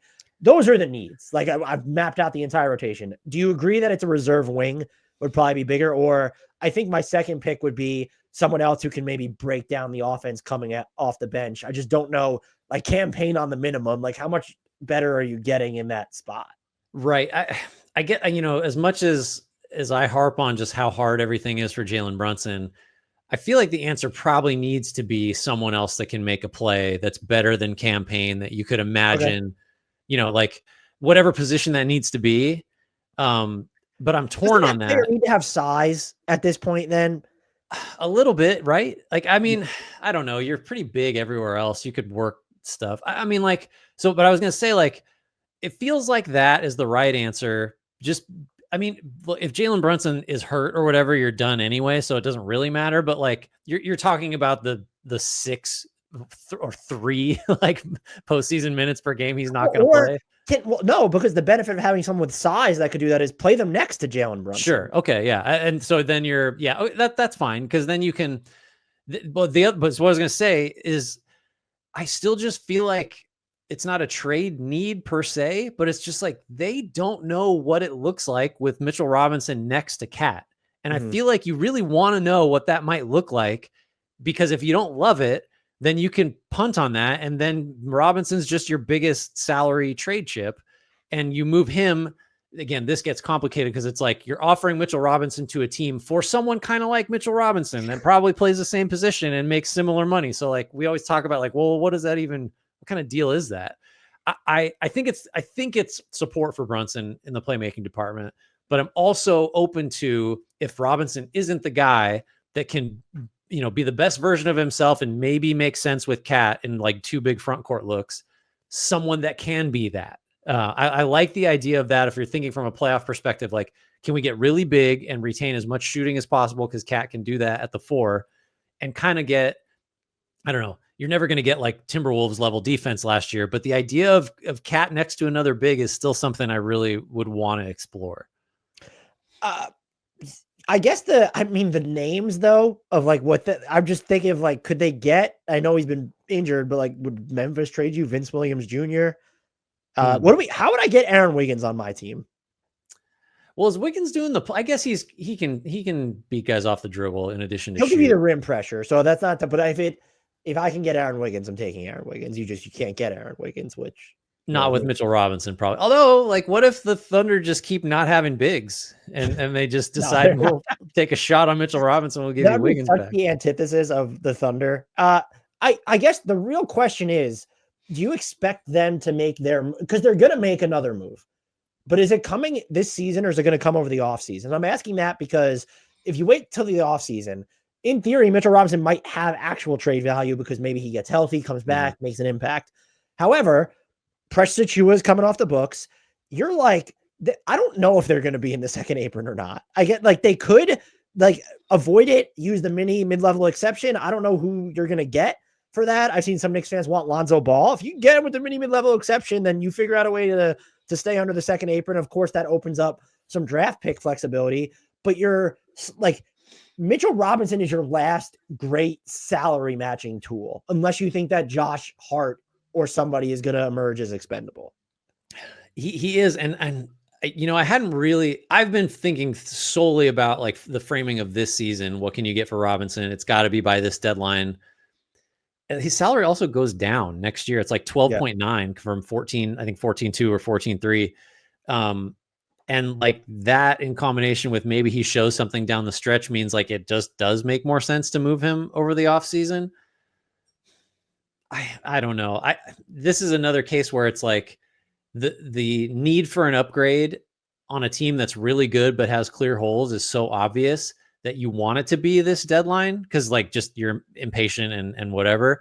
But the financial side of it does, like there is a scenario where it's like okay if they don't do it at this deadline, right? I still would want it to be sooner than later, but I could understand the logic of waiting. I think I would wait And I would see if I guess the problem is when you're talking about if you're going to hold on to Mitchell Robinson, maybe it makes it a little bit easier to trade Precious Achiuwa. But like, I just like someone I would have circled if they're just going to go the small move route. Like, could you get Javonte Green, who's been playing well for New Orleans? Like, that's someone who kind of comes in, can play some of like the undersized front court minutes, counts as a close to a reserve wing, but you just don't have, like, you're not trading Tyler Kolek or Pacome Dadier for him. Does New Orleans do it just to get Jericho Sims and they believe that they're shedding their tax money elsewhere? Or can you send Jericho Sims somewhere else where a team like that might be? I think Javonte Green's on the books for just like $5,000 less than Jericho Sims. So that something like that would work. I would consider that. And that I honestly think, I know a lot of people believe it's going to be easier for them to make a move over the offseason. The only reason I agree with that is I think there's just a chance that Mitchell Robinson is not at the rock bottom point of his value. Financially speaking, if you want to keep around Precious Achiuwa, maybe if you even want to keep around Campaign, I don't think there'll be a huge market for him. But I don't know that it'll get any easier. But there are pathways to them ducking the second apron, and there'll be more opportunities out there, I would think, in the offseason. That would be my guess. This is kind of not on topic exactly, but what I am fixated on, I want to know what it looks like with Robinson, and just maybe because I'm thinking about last year's Wolves. I want to know what it looks like with him and Cat. Is that something that, like, are you interested in that, or like as a possible way to, like, oh my God, this unlocked the Knicks, or is that just like, is that asking too much? I'm interested in it. I'm just curious how much of a core principle it can become when it's so counterintuitive to the way that you've built your team and sold this team by the 5-out spacing, because you can't play Josh Hart or Precious Achiuwa with those two. And I mean, the other thing as well, like, Karl-Anthony Towns is not a high volume 3-point shooter. He's a great 3-point shooter, but how does his shot profile change in those minutes with Mitchell Robinson gumming up the lane for him, where we know what he likes to do? There's the post work gone if Mitchell Robinson's on the court, and then his drives, not as much space, and he's not much of a facilitator, out of those drives. Yeah. So I'm interested because defensively it feels like it should work, and there might be certain matchups where it's valuable. So I'm interested. I'm just curious, are we talking about something that helps you in the postseason, which I think is how the Knicks need to view themselves? I agree. And that's why I'm so fixated on it, because, like, you're right. The trade-offs this isn't just like, oh, it's not totally an additive thing. You are going to give back a lot of important stuff by moving Cat to the 4. Like, specifically what you mentioned is just like, well, there's certain guys that are just not going to fit in that configuration, and they do now.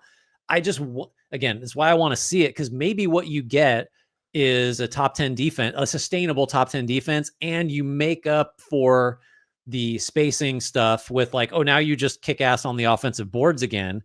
And, like, your first shot, efficiency isn't great, but you're getting several more cracks than you were previously because you're getting extra possessions. Like, there's the trade-off of it, I think, is what I'm so interested in as I talk about it now. Because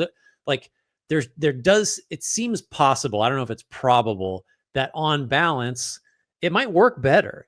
And this is the core problem, is like, you haven't seen it yet, and you might not before the deadline. You probably won't, because even like if Mitchell Robinson came back tomorrow, you could still say, like, this isn't a large enough sample pre-deadline for us to make any decisions, So anyway, it's an interesting issue to me, and it does inform their trade deadline. So I wanted to circle back on it.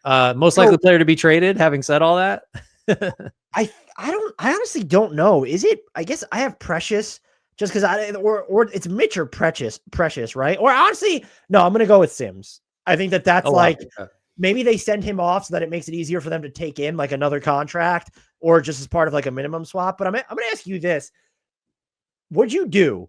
I don't know if Portland would do this. I'm including Tyler Kolek, the Washington pick.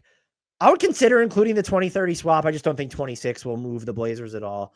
And then if you have seconds plus Mitchell Robinson to get Robert Williams III and Toumani Camara. Hell yes, I would do that if I'm the Knicks. You would include, like, Tyler Kolek, the swap, the Washington pick, and you would do it. I don't think Portland would ultimately do it, and I think that Portland has now reached a point where Toumani Camara is actually someone they should maybe look at, not to the Knicks, but if you can just get another outright first round pick for him for the trajectory that you're on, they should probably be looking at that more. But I think that's, I feel like I might be Tamani Kamara pilled. Like that I'm thinking about that package. I'm not saying Portland should accept it for the position that the Knicks are in. You're just you're firing all your last bullets at RW3, and Tamani Kamara might be a little bit awkward. You had me at Kamara. I agree, but I think maybe the more intelligible route would be like, hey, can we somehow get Duop, Reith, and Javonte Green, and we're not giving up all this stuff? Like that would be the way to go. Anything else on that? Who do you think is their most likely player? I think I'll just stick with Robinson. I mean, especially if the guy's just not going to play, and you don't have any reason to believe he's the key to unlock the best version. He should probably be moved. Orlando Magic up next. What do we got, Grant? All right, we've got them $20.5 million below the tax, so that's some hefty breathing room there. They have all their own first. They also have Denver's 2025 first with top 5 protection. Still top 5 and protected in 26 and 27. I love these ones. They disappears if not conveyed. I mean, it's going to convey this year, so right. they have that. This is just like they just need. They're dead last in 3-point shooting. They're like 3% worse than the Wizards, who are 29th. It's like 30% more than last year. To their credit, cool. Nobody. I think opponents are like, great, keep it up. Would you like to take more? Could you check your proprietary metrics to see what you have them at 3-point shooting though? I'd like to know I have them at right around 30% proprietarily. Okay. I have them at not good. I have them at problematically terrible. So it just needs if they do anything. And now this is the same story forever, right? Like it's just someone. By the way, that's a problem, right? Well, and you were talking about them with their pace, right? It's just like hurry up also, in addition to shoot some threes. So that just means you need it should just be in the backcourt because your forwards are set. You got a million centers that are all good. So it can be a shot creator. We've gone back and forth on this, just 3-point sniper and or shot creator to move Suggs to the 2 or whatever you want to do. It just needs to be someone that can make a play and or make a 3. Ideally both. That'd be great. So like Anthony Simons again, just we'll never not bring up Anthony Simons when we talk about the Magic. I guess the question is like, now Franz is back. So maybe the question is like, no, they're out of excuses. I know where you're going. Now that Franz is back, I didn't expect him to be back this soon. Me neither. You have no excuses. You go out there and you make a fucking move. Okay. I will destroy this team if they do nothing with the I'm letting Magic fans, I'm not telling them to do something stupid. Yeah. You go out there and you acquire someone who stretches the floor and can play make insofar as they don't need to dominate the ball, even when Franz Wagner and Paolo Banchero. You are out. Your 2 best players, both of whom, well, the sample size on Paolo Banchero is small. Franz Wagner was in the All-NBA discussion before his injury. You are out of excuses. I don't care that Mo Wagner's done for the year. I don't care that Jalen Suggs is dealing with back injuries. Get a fucking floor spacer. I'm sorry. Why am I so heated about this is the same. Well, it's because it's the same thing. Yeah. It's been the same thing forever. The need has been obvious. And you could, in the past, I think, say, look, just pick your Anthony Black. We got Jet Howard. We got young guys, Tristan Da Silva. They have young guys that are like, well, let's see how they develop. It's just like, it doesn't matter how they develop. Your needs are still clear. So you can, I think my preferred route would just be like, you just peel off some guys that are defense first players. And like, maybe that's John Isaac. Maybe that's Goga. I don't know. Maybe somebody wants Wendell. I just think you pull from a strength to address a weakness, and you've got the draft assets to sweeten whatever you want to sweeten. You've got the salaries to throw. Like, it should be easy because the thing you need, you can go get offense only guys. That's fine. You can go get guys and we'll mention something. We mentioned Simons. He's an offense only guy. Colin Sexton. You can Jordan Clarkson. I don't care. Like, go get somebody that just scores. Ideally, better shooter than Clarkson. But you know what I mean? Like, so I'm with you that with both your big guns back, you got to do something. I'm at this point too, where we're talking about, we focus on playmaking, which I do think they need. Although I'm wondering personally if I underrated Franz Wagner in that department, to where you probably want someone who could dribble. So these names might be too far afield. But like, go get Cam Johnson, go get Duncan Robinson. At least if you do that, you are showing me that you care. And look, player development. Okay, sure. Like Jet Howard's minutes have not necessarily been consistent this year. He's definitely played more. But like if you have to like force them to choose, is this team more likely to play Tristan da Silva or Jet Howard? And we have our answer. The answer is Tristan da Silva, who's not a great shooter. Go out there and get them. The two names you mentioned, Simons and Sexton, are like the ones that I monitor the most. And those are the ones that they don't break the bank in terms of matching salaries and pick equity in theory that you would have to give up. But there's probably even like smaller upgrades that you could make that would do like somewhat wonders for this team. And they're out of excuses. Go get someone along those lines. What piece do you think is most likely to go out if they do pull a trade? I would have initially said Karl-Anthony. And I think if you're getting a Sexton or maybe even a Simons, that's still the right answer. But because he's played so much and needed to play so much, I just think it's Gary Harris. Like, I don't know that you're going to move Wagner while he's injured, even though he can be used functionally as an expiring contract. Where do you land on that, though? I think it's Harris. The team option for next year, too, is just like he's basically expiring salary, right? Do I have that? Yeah, it's the team option, $7.5 million for 25-26. I think Malcolm Brogdon, I think people are going to ask us, but what? Go get him. Sure. Why not? I mean, like, it's not, I don't know what you would give the Pistons that they would want because you're dealing defense first guys that aren't going to space. But like Tim Hardaway Jr. I would just like start him. Trade for Tim Hardaway Jr. and start him. Like, just get someone out there that's going to get 8, 10 threes per 36. Trade Fontecchio and start him whatever. For him. Someone that can shoot it. Yeah, I think it's Harris. He just feels. I'm not the biggest Karl-Anthony fan, but just, what is he, 6 years younger and like is actually, like you said, is actually playing. So I think it's Harris, but Harris isn't gonna. That's $7.5 million. That's not gonna get you much. You're gonna have to pull. Get you Fontecchio. You're right. Well, but if you're going for the Sextons or the Simons, like you're gonna have to pull from somewhere. Honestly, they can take back $15 million if they send out Gary Harris. So that might get you something. Get you close, but it doesn't get you to the guys that are making 20.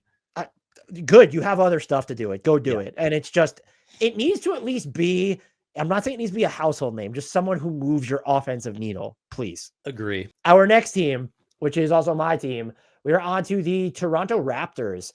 They are $10 million below the tax. They own the Pacers' 2026 first round pick, top 4 protected through next year. Then it turns into Utah's 27 second and Dallas's 28 second. I'm looking ahead for them at next season because I think that will inform what they do with the trade deadline. They're not a cap space team, but they have a shit ton of like room under the tax. I'm wondering if they're sort of the sneaky team where it's, they have Bruce Brown's expiring and people have looked at it through that lens. What could you get for him? What if they just say, we'll take on money that has a year or two left on the deal? Like, because we're never going to be a desirable market. We're kind of on this fluid timeline anyway. And they have so much room beneath the tax this year and next year. That's what I think I'm looking at with them leading into the trade deadline. What say you? That makes a lot of sense. And you called it fluid. It feels like that's a positive spin on the timeline because you've just maxed Scotty Barnes. You've got quickly on the books for not a max, like a big deal. So it's kind of like how we would talk about the Pacers last year of like, you just supermaxed Halliburton and you got Siakam on this, what's about to be a max. Like, you're not in like waiting around mode anymore. Yeah. The difference is the Raptors are not good and they have all these guys signed. So yeah, like it would feel suboptimal to be taking on like quote unquote bad money, but because of where the team is just in the standings, and yes, injuries have had something to do with that. That does feel like the right move, I think, is to be willing to do that. And I think particularly because you do have guys like Brown, like Boucher, like Olynyk, that you could, send out and just, if you're willing to take back 25, 26 or even 26, 27 money, you could extract some real assets that way. So it's not ideal that feels like the right way to go, but I do think that's kind of where we are. What do you think is the biggest need for the roster itselself? God, I mean, tough to know because of how little we've seen of quickly too, because you could go that route. I mean, I guess, well, it's not, this is the other weird thing is it's like, I like the theory of the team if it's like quickly, and then you got Grady Dick and Ochai Agbaji, and then there's RJ Barrett, and you've got Scotty Barnes, and then I guess Pirtle's your center forever because you're never going to trade that guy. I think you could make a case that they need an upgrade in like rim protection. Sure. But they seem so happy with Pirtle that like, I don't, they could, I don't know. Who is there? Who comes the closest to typifying the 3-and-D wing mold on this team now? I mean, it's Agbaji, right? Yeah. But he's undersized for that role. That's So kind of the that might quickly's be not their a big biggest guy. need at this Yeah, point, because maybe that's never going to be RJ. no, and it's not on Barnes's role is totally different, and the shooting has never been consistent. So yeah, it is weird that I really like Agbaji in that role, but I think you're probably right that he just isn't quite big enough. And the track record of him being this version of himself is not very long. So maybe you don't view that as like a sustainable thing. Yeah, I guess this is a really hard team to evaluate on a lot of fronts. I really struggle with them. I'm looking at it thinking, well, who's the most likely to be player to be traded? I feel like it could be Bruce Brown, but Chris Boucher kind of feels easier to move. He's played more this year, and it feels like there are more teams in the market right now for just some type of reserve big than there are for teams, someone like Bruce Brown, who's making $20+ million just even this season. Yeah, that number's so big. Again, this fifth time I've said this probably. In the past, you'd be like, "Oh my God, Bruce Brown is just what a chip to have." You know, big number that's going to expire. Everybody's going to want that, and it just I think maybe the Boucher number, which is like less than half, 10.8, even Olynyk 12.8. Those seem likelier to me than Brown. Maybe Brown plays great, like he's back fine. He's been back for a little bit, but like maybe he looks more like Denver Nuggets Bruce Brown, and you actually can move him. But just the mechanics of it are harder because the 23 million is like that's a significant number. Where like the 10 and 12 million is something you can kind of like toss off. I feel like. Yeah, I'm with you there. I'm wondering if just like, I don't even know how they get like what is their angle in a Bruce Brown trade?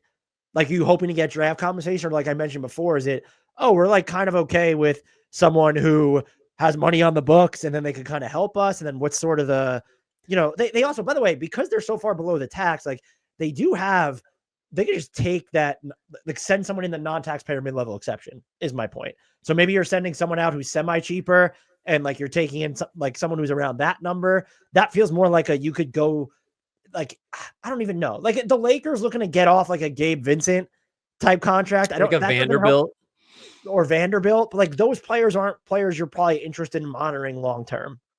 Yeah, it's weird. Not Terrence Mann if the Clippers were looking to deduct the tax, but what are you sending the Clippers in that? You're not like, yeah, like what are you sending the Clippers that they would really want? If you're taking back PJ Tucker and Terrence Mann for Chris Boucher,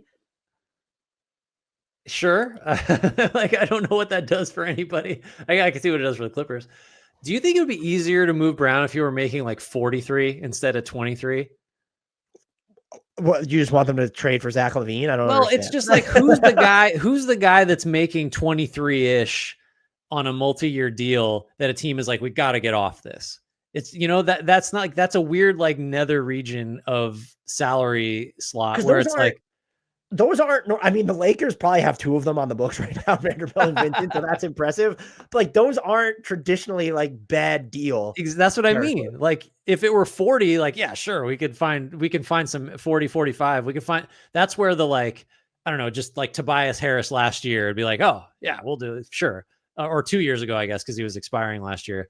That's a weird, the 23, I guess, and you can combine stuff, but like there aren't $23 million players that teams are dying to get off because they got 2 more years on their deals. Generally speaking, like the number is usually bigger than that on the bad money.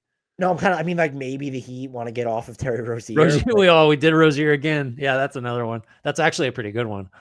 Yeah, I mean, I'm going through it right now. There's no one that like certain stuff, but they could. I guess the benefit of having a Chris Boucher is that they could take back someone who's more expensive. Yeah. Then, so you're at. I mean, Chris Boucher what is he at 12 this year? Or is he 12, 10-8. 10-8. So him plus Bruce Brown, like you're just in the 30s there. So, what are the deals that?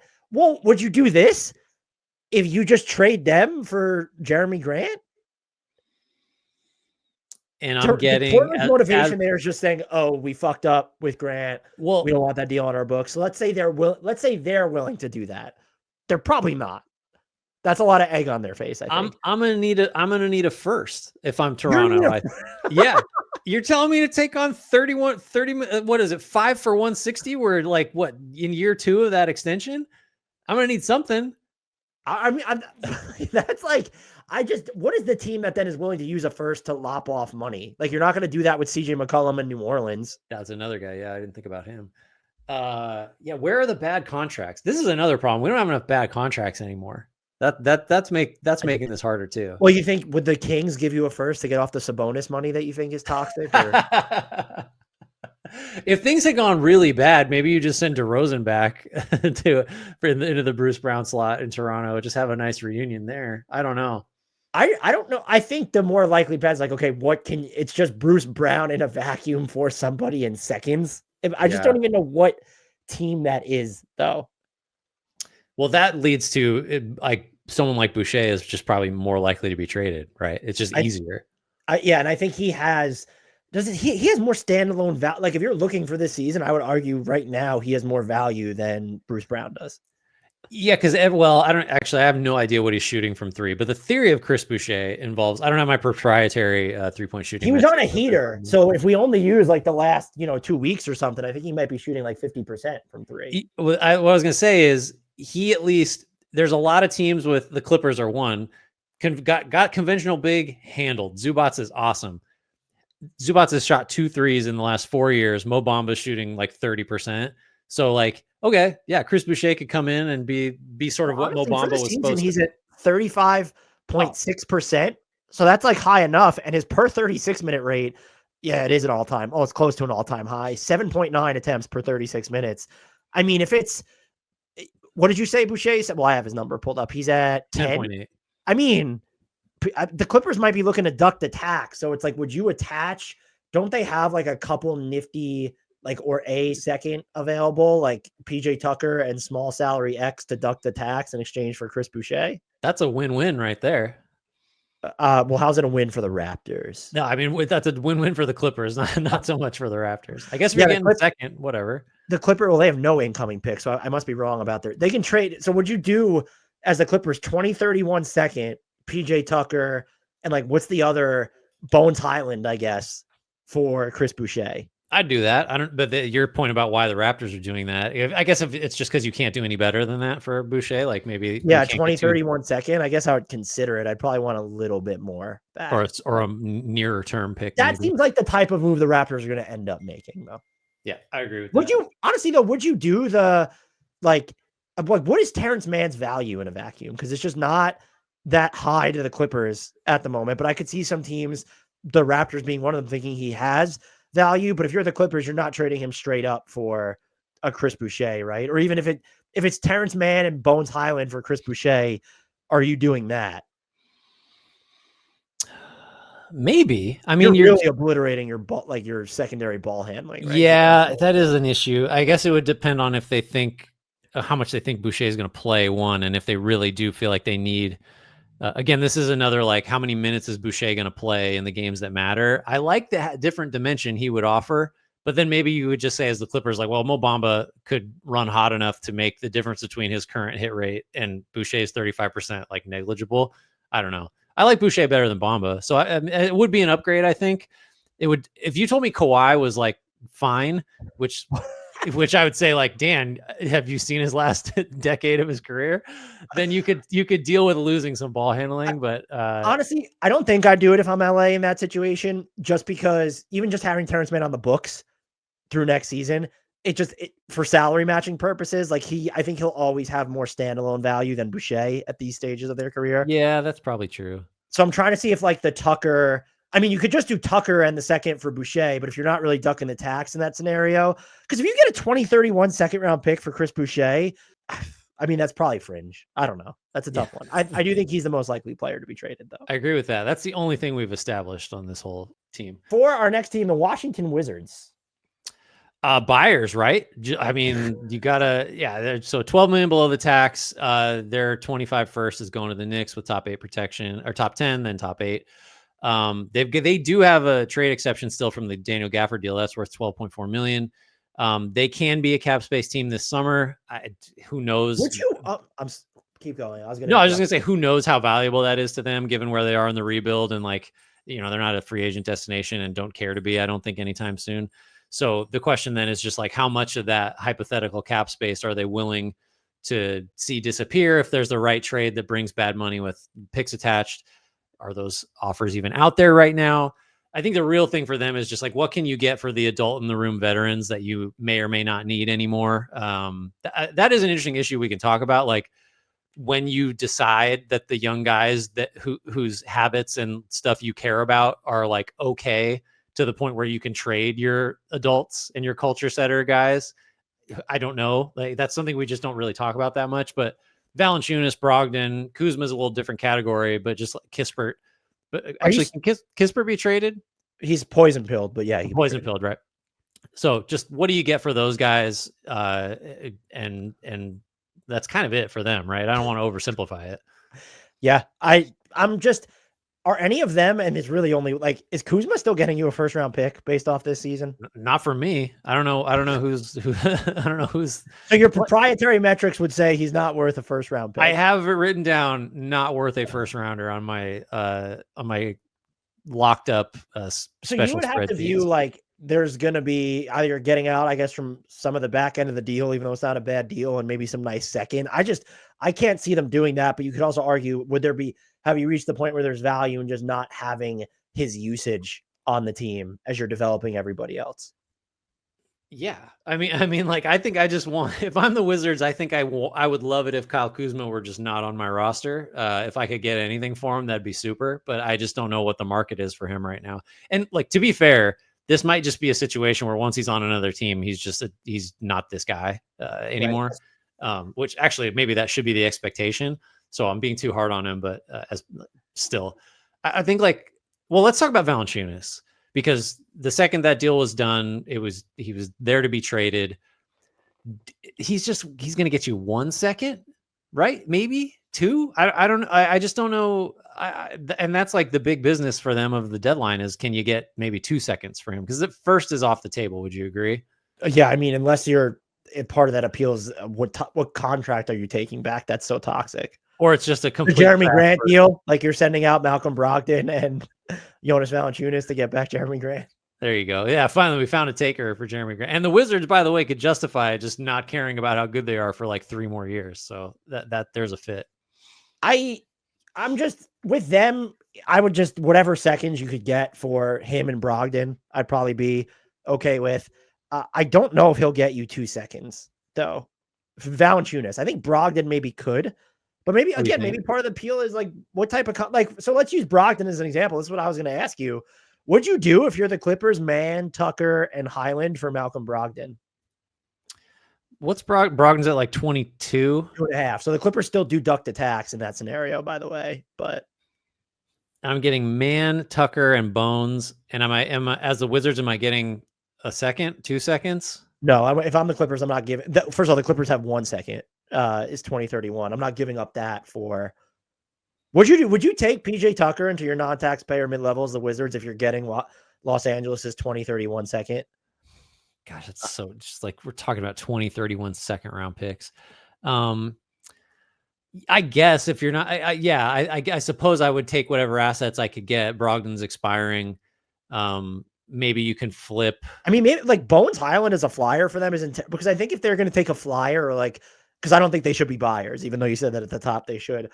I'm probably still looking at, is there anyone who just has some wiggle on the offensive end on ball? I know you have Jordan Poole. I know you have Bub Carrington, but you don't have, do we know that they have their playmaker of the future? Bub comes closest to, I'm not saying Bones Highland is it, but just like someone with some on-ball shake. I think did you say Mann was in that deal? For the Brogdon one, yeah, it'd be Mann, Tucker, and Bones. I think maybe Mann is like the sneaky key part of that, because if you're the Wizards, I would do it if I'm the Wizards. I wouldn't think twice. It's the Clippers that I personally have pause for. I think, well, it's just, can Brogdon be healthy and he kind of does give them something they need. And they did reject him once though. That's true. The other thing too is if it's like Brogdon, maybe he ends up, because it's LA, it's a team that he wanted to go to at one point. Mm-hmm. Like when this contract's up, are you getting like Malcolm Brogdon just super cheaply to keep? Would be another component of making a decision like that. Yeah, that could be. I wonder what his market will be like. Most likely player to be traded, I think, it's Jonas Valanciunas, because the number is so small and the Lakers seem like they are obsessed with him. Because Anthony Davis does not want to play center for the 6,000th time. The problem with that though is just like they have to. I would think you have to give up multiple picks if the Wizards are taking back Gabe Vincent. He has another year left on his deal. That would be my guess. Yeah, maybe so. But I mean, I think Vucevic makes a lot more sense in LA than Valanciunas does, but just because of the spacing, if you're going to have two bigs out there, but I neither just here don't nor there. know. Getting to his money is so I guess it's Vanderbilt and Vincent. Well, I think Right. Vincent's been a little bit better on offense lately, but like, what does Chicago want with? That's the thing, is it's more picks because you're talking about a bigger number. Yeah, that's interesting though. Next team up, we have entered the realm of teams that might fuck shit up before we're done recording this. The Chicago Bulls, $4.5 million below the tax, according to Grant's proprietary financial metrics. They are sending their 2025 first round pick to San Antonio. It's top 10 protected. Then it is top 8 protected through 2027, turns into a 2028 second round pick if not conveyed. They also own, put that in quotes, Portland's 2025 first, but that thing is lottery protected until the end of time before turning into a 2028 second rounder. They also do have, but they're so close to the tax, maybe it doesn't matter, but they have that $17.5 million trade exception from DeMar DeRozan. It doesn't expire until the summer, so there's no real rush. But if they were looking to just, it allows them to be more flexible depending on what type of money is going out from their side. And if they want to roll over a trade or, increase the length until it expires. Grant, we could go through the biggest needs for this roster, which feels like who's their long-term center? Do they have any long-term wings on this team? But it's really just like, what are a direction? I think because they haven't been bad, but that's also kind of the problem. We're not sure if they're going to keep their pick that's owed to San Antonio. So where are you at with them entering the depth? I'm glad you prefaced it that way because it is just like a macro thing for them. It needs to, you need to make the decision. What are we just going to finally do this and try and like, because we can concede that the market for whoever they might be willing to trade could be better later. It's possible, right? Like another year off Levine's deal, maybe he's easier to move. Maybe you get firsts for him. Maybe it's just like same with Vucevic. Go on down the line. I just think fundamentally they got to decide, and like we know which way we would send them. It's just blow it up, tear it down. They need to decide what they're going to do. And then from there, it gets pretty easy. It's just you take what the best offer is for Vucevic, which is probably going to be a couple seconds. You're not getting a first for him. I don't know. I honestly don't know what Levine's market value is right now. Like just looking at the individual production, even with that salary, it's like that's a first round asset player, I think, at least one. So if that's on the table, you do that too. And then we've talked too, like Lonzo Ball, Kobe White, Ayo Dosunmu, just how thorough do you want to get? And so I'm not looking at any of their needs. I don't care what they need. What they really need more than anything else we could talk about positionally is just a commitment to stop being where they are, I think. Because there's not you can't look at this roster and say there's a path to being better, like in a meaningful way. So just make a decision and then take what you can get. I don't want to oversimplify it, but that's kind of where they are and where they've been. Do you think that decision is made any harder though by their proximity to the tax? Because they're not going to take back. I mean, they can take back some money, but we know they're not going to pay the tax. It probably shouldn't be at $4.5 million. And none of these got, I mean, if you're moving Levine, it's probably pretty easy to cut money just because his number's so huge. Right. And I think so. Here's where it gets really easy. I think is if you expand the scope of who you're willing to trade to guys like Kobe White, because that's like you are in control of those negotiations. You can say like we want to take back less, and you're going to make this a pick heavy thing. Like it's harder, I suppose, if you don't really get aggressive with how many guys you're willing to trade, and you only try to trade the guys that are too old, too expensive, not helpful into building a contender. Like Ball is going to leave this summer. Yeah. Yeah. So yes, the tax has to be a concern. I just think that if you're thorough enough and you're committed enough, like you're not going to have to worry about that as Chicago. I don't think that, by the way, I still think that's the move would be to trade Kobe White if you can get multiple first round picks and then whatever, like a player, like something like that. I'm not saying they have to. They could still be bad enough this season for sure, and we'll have to see how it works out for him with his contract moving forward and what they would get from him in future deals. The most likely player to be traded, I've bounced back and forth between Lonzo and Vooch because, first of all, let's start here or end here. Zach Levine's new nickname, Stockholm Syndrome. According to Jake Fisher, he's back in, baby. He wants to be in Chicago, which is just did they come to him with, we might be sending you here, and he just really doesn't want to go? Like, that makes no sense, because he seemed miserable there for the longest time. And nothing has changed. Like, this is, I mean, what, the same coach, same executives, basically same team. Like, it's a weird change of heart. It feels like, I don't know what the game is, if there's a game being played, like trying to gin up value type of thing. But yeah, I don't get it.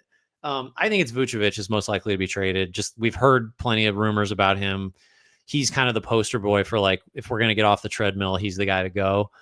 So I would pick him pretty easily. What's the deal you like for him to go to the Warriors?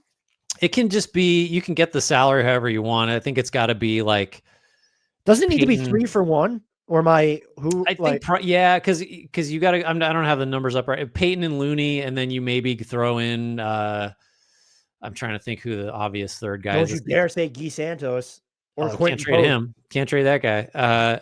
But and then it has 2 seconds, I think. Get to the money how you need to. Or Kyle Anderson can be in that too. I guess if Kyle Anderson's in it, then I don't know. The Bulls might want a little more pick equity wise, but it's a couple seconds, and it's just Looney and Peyton are the anchors, I think. I think it's Vooch. I could just see it being Lonzo, because I'm wondering if he's easier to move. They're about the same price, but he just doesn't have any money left on his deal. And so I'm wondering if the Bulls won't be, like, because there was reporting, and they're not going to get it, that the Bulls want a first-round pick for Nikola Vucevic, which is just not happening. And so if they stick to their principles, like, are they just going to keep him because they couldn't get a first-round pick? That's what I said, is like, there is a possibility you might be able to get one later. I don't care. I think you got to just do it now. You're just can't set yourself back another year. Is there any move they could make that would open up more minutes for Modest Buzelis, who basically does not play in second halves? This is the Julia Poe from the Chicago Tribune for that. This is the problem, is like, it shouldn't take a move to open minutes up for him. It should take like a correct organizational prioritization of like who matters. I don't know, move Patrick Williams. Is there a team that would even just take the flyer on that deal at this point? Why would you? I don't. Well, he was clearly good enough to get a 5-year deal with a player option from the Bulls. So yeah, clearly good enough, and especially impressive in a market where no one was going to give him like 2/3 of that besides them. That'd be funny if that becomes, because his number is currently so low, if part of the Kobe White trade value is you get off Patrick Williams' deal in the process. Yeah. We didn't mention Kobe White when we talked about Orlando either. That's another no-brainer for them. That is that's a great name for Orlando, and actually many other teams. I don't know that I have anything else on the Bulls. I would agree Vooch is the most likely player to be traded. Do you think, I'm going to set the over-under at 0.5 of Nikola Vucevic, Lonzo Ball, Zach LaVine, just the Bulls trading over under 0.5 players? That's a bad line. That's an easy over. 1.5 would have been a lot harder. Okay, 1.5. Push. They trade half of somebody. Do you think they trade one of Vooch, Lonzo, or Zach LaVine? I think they trade Vooch. I think I feel pretty good about that. Second to last team here is the Milwaukee Bucks, who are becoming way more interesting than I kind of ever thought they were going to be. They are a second apron team, but they're only $6.5 million into the second apron. So will they duck it by moving Pat Connaughton? Will they duck it by moving Pat Connaughton, Bobby Portis, Chris Middleton, and getting Jimmy Butler and Zach LaVine, or maybe Bradley Beal? Who can say? They can trade their 2020-31 first-round pick. I don't know what to do with this team, man. I think if you could duck the second apron by getting rid of Pat Connaughton, and it's not going to, like, independent of other moves, I don't know how you do. Like, what do you have to do that with in terms of non-first-round equity? You're not working with a ton there. They could trade their 2031 second-round pick.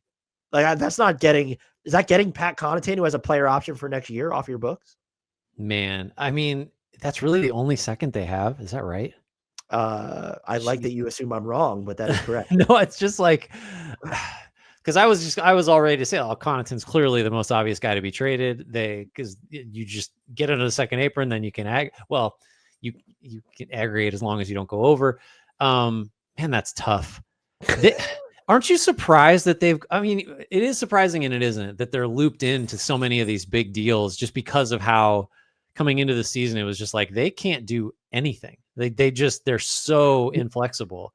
But it does make sense when you consider that if your best trade asset is that 2031 first round pick, you're not just going to give. I saw some people float like Pat Connaughton for Io DeSumo, and then you're giving up that 2031 first round pick. I don't know if I could get there as the Bucks. I understand why they might do it, but Io DeSumo is good at top out as your fifth best player. I don't know. And that doesn't get you under the apron anyway, right? Because the Well, I difference. guess you are correct. Maybe the Bulls are taking back Marjon Beauchamp too, or whatever, Yeah. and you'd have to figure out other ways. So that's an even better point there. So I don't know, but I really think the question with them is, let's start here. Do you think? Well, no, we'll have to start here. Do you like the idea of them getting Beal, Levine, or Butler?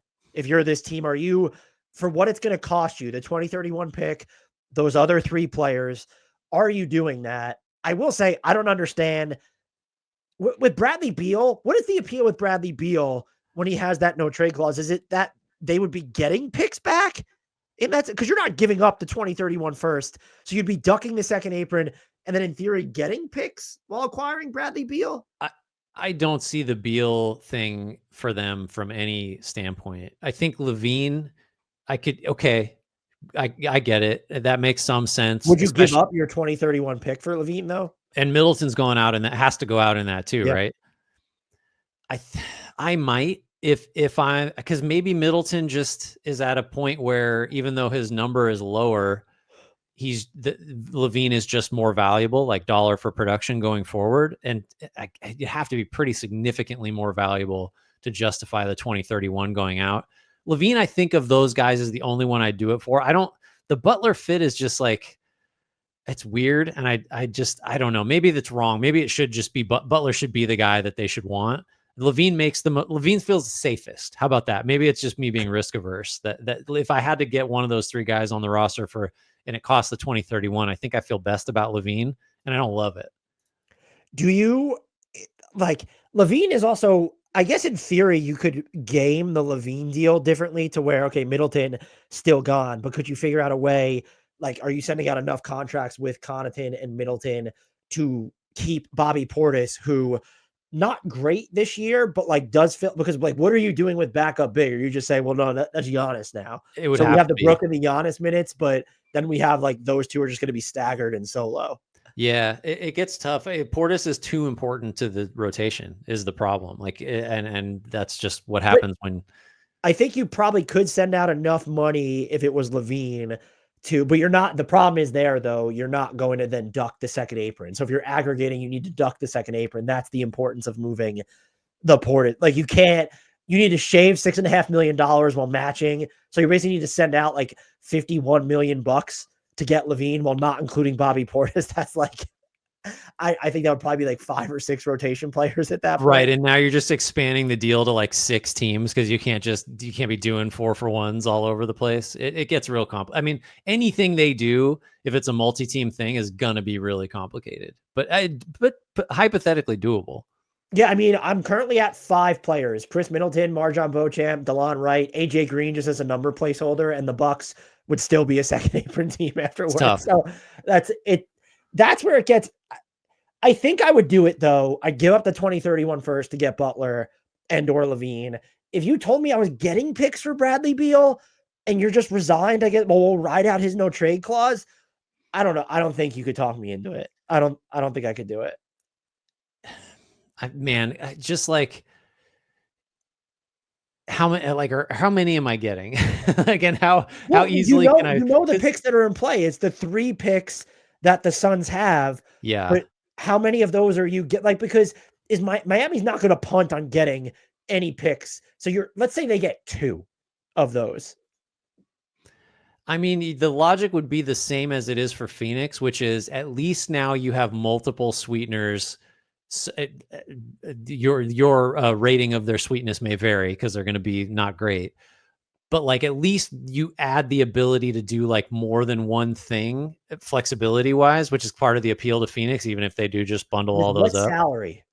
That's the thing. Like you add some flexibility, but you just have the same issue that the Suns do, where it's just like, no, you have a worse issue because you're now sending out the last of your mid-end contracts to get. Well, that's right. That's right. So I guess my answer is I'm going to need them all. I'm going to need all 3 of those, and that's not on offer. So I will.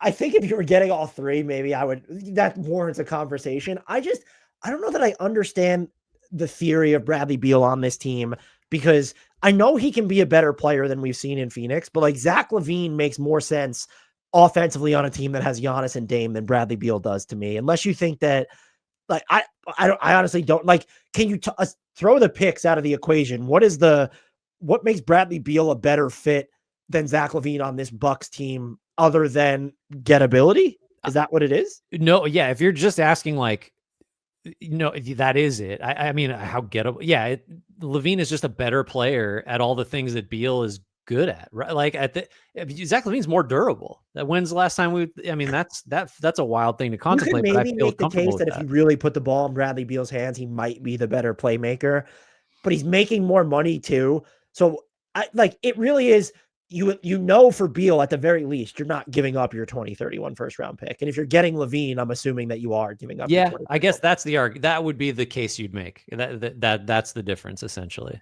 I still think, of the two, we know who we prefer. Would you prefer Butler or LaVine for this team? I think it's LaVine. Is that crazy? I don't think it's crazy, because you're not sending out anyone who's been mission critical to your defense this season, and you've been better defensively. Like, what does the defense look like? It's bad.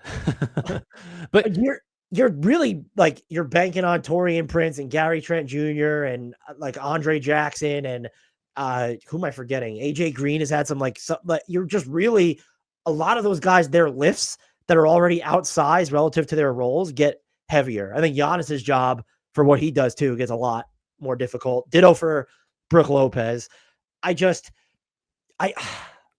Here's the thing. I don't know that Butler's that great a defender anymore. Like, he's better than LaVine. He would instantly become the best perimeter defender on the Milwaukee Bucks. Well, that's more of a statement about the Bucks than it is about him, I think. Also, do you feel better about having LaVine for the last couple of years of this deal, or Butler if you bring him back at the pay rate it's going to take? I think I might prefer LaVine too. I think I might be a little bit higher on Butler's defense, but even just the off-ball stuff on offense, you're now asking probably a lot more of Damian Lillard to be off the ball if you're getting Butler. Or we've seen Butler used as the screener, but I don't know how much of that he's doing in Milwaukee. And then what's Giannis's appeal if Jimmy Butler is the one setting screens? The fit's clunky. I mean, defensively, I guess I would concede that Butler would help more than LaVine. That doesn't feel like a stretch. But offensively, do you just give more back because you're super crunched now? I don't know. I guess you're downgrading your spacing with that deal is what you're doing. Because in net, Jimmy Butler's still the best offensive player of anyone that's going, including Chris Middleton, going out. Yeah, that's true. Well, yeah. But is he the better fit? Yeah. I thought I was going to default to Butler, but I think I'd prefer them to get LaVine. Safer. He's safer. He's cheaper. That's going to do it for me. Would he, if you're retrading them though, Butler on his next deal or LaVine on his deal, let's just say they're both 2 years left, who's going to get you more value? I mean, why is the answer I think it might be LaVine. I think because the cost is going to be what it is for Butler, and it's just like, yeah, good point. I don't know. Are we out on being in the Jimmy Butler business? Is that too rash? I think any team that's not Memphis, right, can be in the Jimmy Butler business. That's the problem is Memphis. I was like, Memphis makes sense. Do it. And then he's like, nope, not there. Well, did Memphis do something to Jimmy Butler? Was it they held Andre Iguodala hostage at one point? Is that what happened? I don't understand. Is that it? I forgot about that whole saga. I don't know. It doesn't make sense to me. He doesn't want to live in Memphis. I guess. I don't know. I'm finding it like Mark J. Spears saying, I've heard any team but Memphis. I'm like, maybe the Grizzlies make all their players stay in the same hotels on the road, and he's just out on that. That most likely player to be traded on the Bucks, Grant. I guess I'll just say Connaughton, even though we just talked about how tricky that is. Do you think that they'll be able to move him if they can't strike a bigger deal? Like, that's including them aggregating. Like, do you think that there's a team with just that second that would say, hey, we'll take Pat Connaughton into our non-taxpayer mid-level exception or something? The fact that he can fit into the exception really helps. I guess I'll say yes since I'm picking him, but that's another one I don't feel super confident in. We didn't even really get into really quickly the players we mentioned. Do you think any of them I guess Jimmy Butler comes closest to addressing their biggest need, which feels like perimeter defense maybe, but I'm not even sure that's like, if you want athleticism, LaVine would be the way to go. You could say they need a backup big upgrade, and that's not going to be LaVine or Jimmy Butler.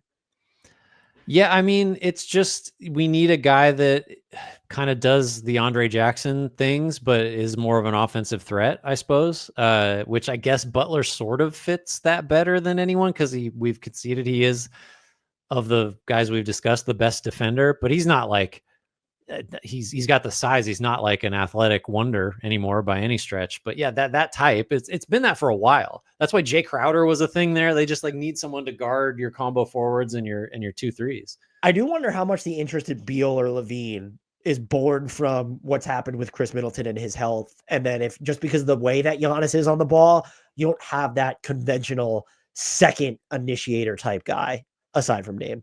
Right. Yeah. Our final team, Grant. We made it to the Miami Heat. We should just say Jimmy Butler's name like 50 times and talk about him. But is he the most likely player to be traded? Or what if he wasn't? Is it Terry Rozier? So they're just a $2.5 million under the second apron, 2.6 if you want to be precise. That means they're 8.2 above the first, 13.6 above the tax. Their 25 first is going to the Thunder with lottery protection if it doesn't convey unprotected in 26. So that is also something we've talked about, like what's the right way to approach that. Their 27 first goes to Charlotte with lottery protection. It becomes unprotected if not conveyed in 2028.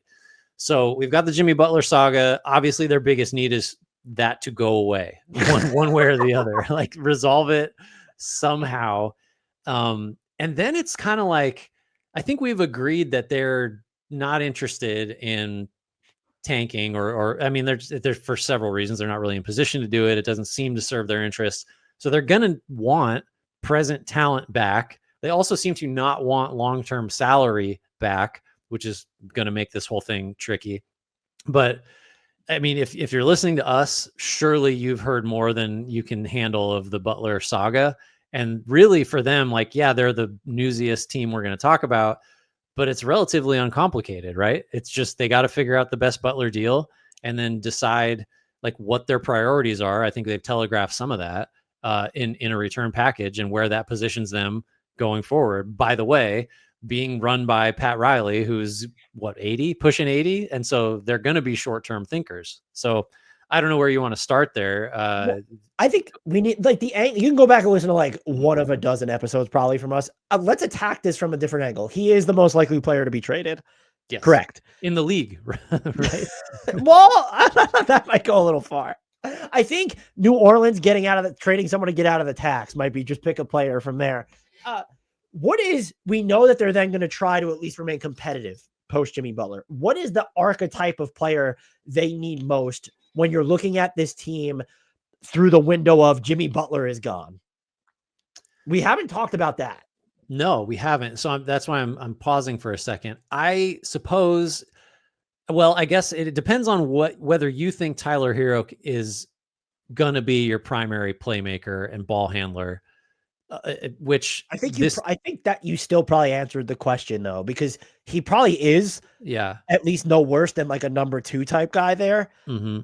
Terry Rozier, you need the player probably Terry Rozier. You thought Terry Rozier was going to be for you, but with more ball handling and maybe even more size. But I think you hit it by saying maybe Tyler Hero is that guy, but then you still need like the guy to that guy. Yeah, I guess like, I mean, it's too easy, but do you maybe just, and everybody would want this, I suppose, but do you just need someone to occupy the Jimmy Butler spot in the team hierarchy?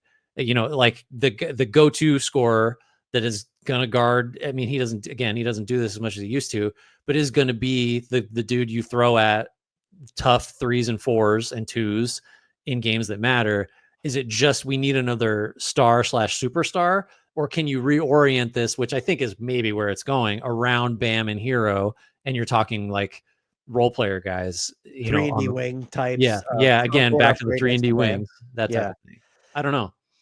That's interesting. So if you're gonna if you've decided we're just gonna reorient around Tyler Hero and Bam Adebayo, I still feel like, so maybe you're saying, I guess the need would not come in the backcourt at that point, is what you're saying.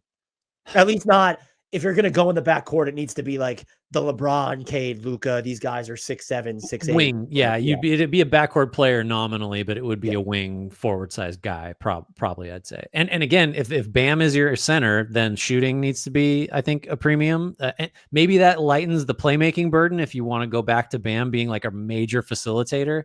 There's some flexibility there. I would ask you though, like, as we're talking about this, how good are you if you are Hero and Bam centric with role players around you? Like, I don't know how I feel about that. If you can be competitive, but I don't know if the Heat are satisfied being competitive. I don't think you're a contender level team unless you have just ace role players around those two.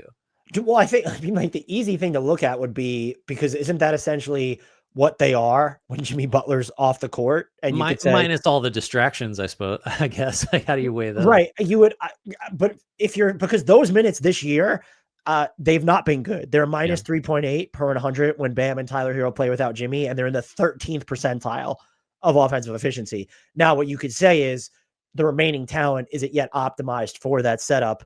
I mean, Haywood Highsmith, Terry Rozier's been bad. You have Jaime Jaquez. Like, you're not far off from like the theory of what the team would look like anyway. It's, can you get players who play the same roles as Haywood Highsmith, but is better than Haywood Highsmith? I was going to ask you, like, would there be though, then, knowing that, like, any appeal to, if you're sending Jimmy like out, like, and you can figure out a way to get Beal to agree, like bringing back Zach LaVine is my point, as part of any Jimmy deal. Is that something that would interest you, or is that too redundant, you think, with Hero? That Hero fit is real tough. Okay. I think if you, well, first of all, I would, again, just as in Milwaukee, I'd way rather have LaVine than Beal. So that's, I mean, I don't feel like we need to even really highlight that. I wouldn't foreclose it, because at this point it's kind of a beggars can't be choosers situation. You're very limited in what you can do trading Butler. If you do have a backcourt of LaVine and Hero, man, like, you really need the better version of Haywood Highsmith out there with Bam, and probably another defense first guy, because that's going to be real tough. Yeah, and it's funny because I think we could maybe then agree on the archetype, but I don't know, like, what is a realistic player that would Miami could, maybe not as even part of the Jimmy Butler deal, but like, I guess you're getting some first round picks, but like then you're sending those out and rerouting them. It's so complicated, but I ultimately think, like, there's a chance. No, there's not a chance. I think if you're sending out Jimmy Butler and your goal is to remain competitive, you still need a second best offensive player.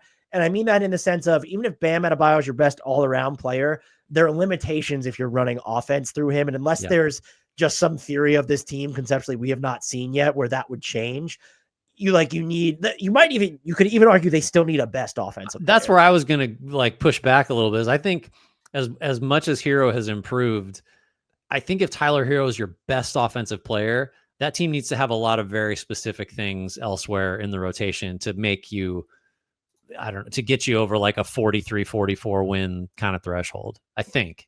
I thought this is like somewhat related, but there's not a team that would just, you get Bradley Beal to waive his no trade clause by acquiring him and then simply just waiving him. You're just eating the money for the next 2 years. What would be the team on that timeline that would be brazen enough to have $50+ million of dead money on the book? You could waive and stretch him, but that would be, so 5 years of Beal on the books, that's like $20 million cap hits. Oh man, I don't think there is. You just have to, like, maybe it would be Danny Ainge, right? Would be the guy who would think. Oh, God. Can you imagine that? There's already, like, when is Utah going to get serious? If you did that, it's like, well, we're not starting until 2028, basically. Maybe Washington. Well, it'd have to be the Washingtons. I mean, Charlotte could galaxy brain it and be like, look how conservative and forward thinking we are now. What do you think about that? Ball request a trade on the spot if that happens. Well, maybe that's part of the plan. So I think our final thing here on the Heat, if you are trading Jimmy Butler, there's a lot of money to shave off, and I know you're trying to be competitive. Are you trying to duck the tax though too? Like, I feel like the Pistons are going to be involved in here somehow in any Jimmy Butler trade. I think that's right, because that 13-6 is, I mean, that's a lot of money you're giving up what's just under 50, like 48.8. Yeah. If you take back Beal, I mean, how do you duck the tax if it's Beal that comes back? If it's LaVine that comes back, then you're in business, right? Because that's not even that big a difference. Oh man, well, you could look at, like, I like a Duncan Robinson or a Terry. I don't know who wants Terry Rozier is the problem. And then you're just dealing with all small salaries. Like you could Josh Richardson, yeah, and Kevin Love. Like would those be if you're taking back Levine and then you're just giving? But then we're dealing with roster spot issues. It would be tough. And I guess the moral of the story would be, I doubt there's a package where they duck the tax and they haven't decided to punt on this season to some extent. Yeah. Which, like, as far as this season goes, you should be okay punting. I get it if you want to be in the mix next year, but well, aren't you worried about that unprotected pick to Miami unless you think you could really recalibrate over the summer? God, I forgot about that. That's such a complicating factor. How bad can you get without totally ruining it?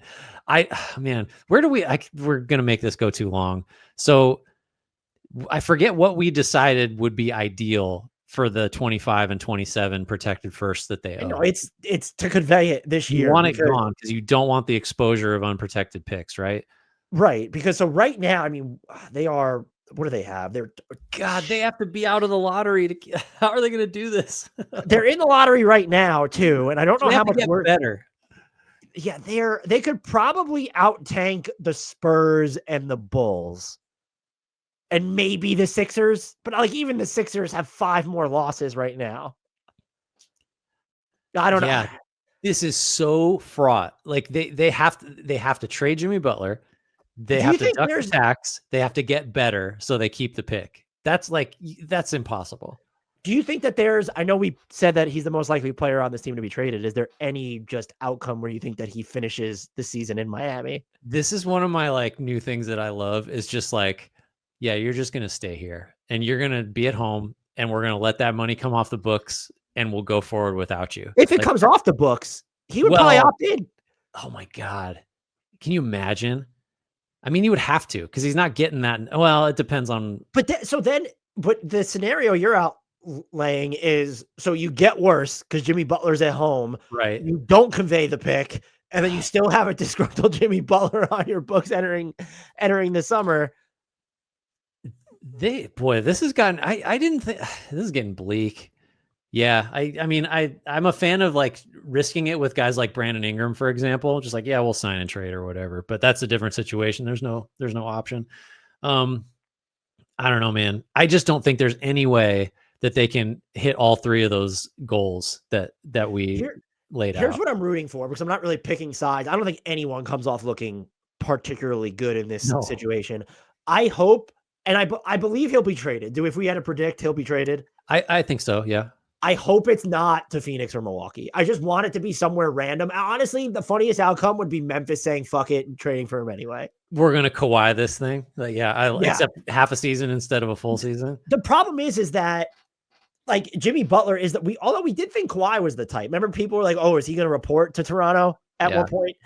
Yeah. I mean, I'd have a hard time believing anyone could be more difficult than Jimmy's prepared to be right now. Maybe Harden, but yeah. Also, like he's how much older than Toronto Kawhi is Butler right now? Is it like 8 years? Yeah, 6 or 7 or 8 years. Yeah. He'll get traded. I agree. It would be a lot more fun if it wasn't Phoenix or Milwaukee. Just throw a wild card out there. I won't predict that, but I predict he will get traded. They won't duck the tax. I predict that they're still not going to convey the pick this year, though, no matter what happens. I don't know how good I feel about that last part. That's going to be tough.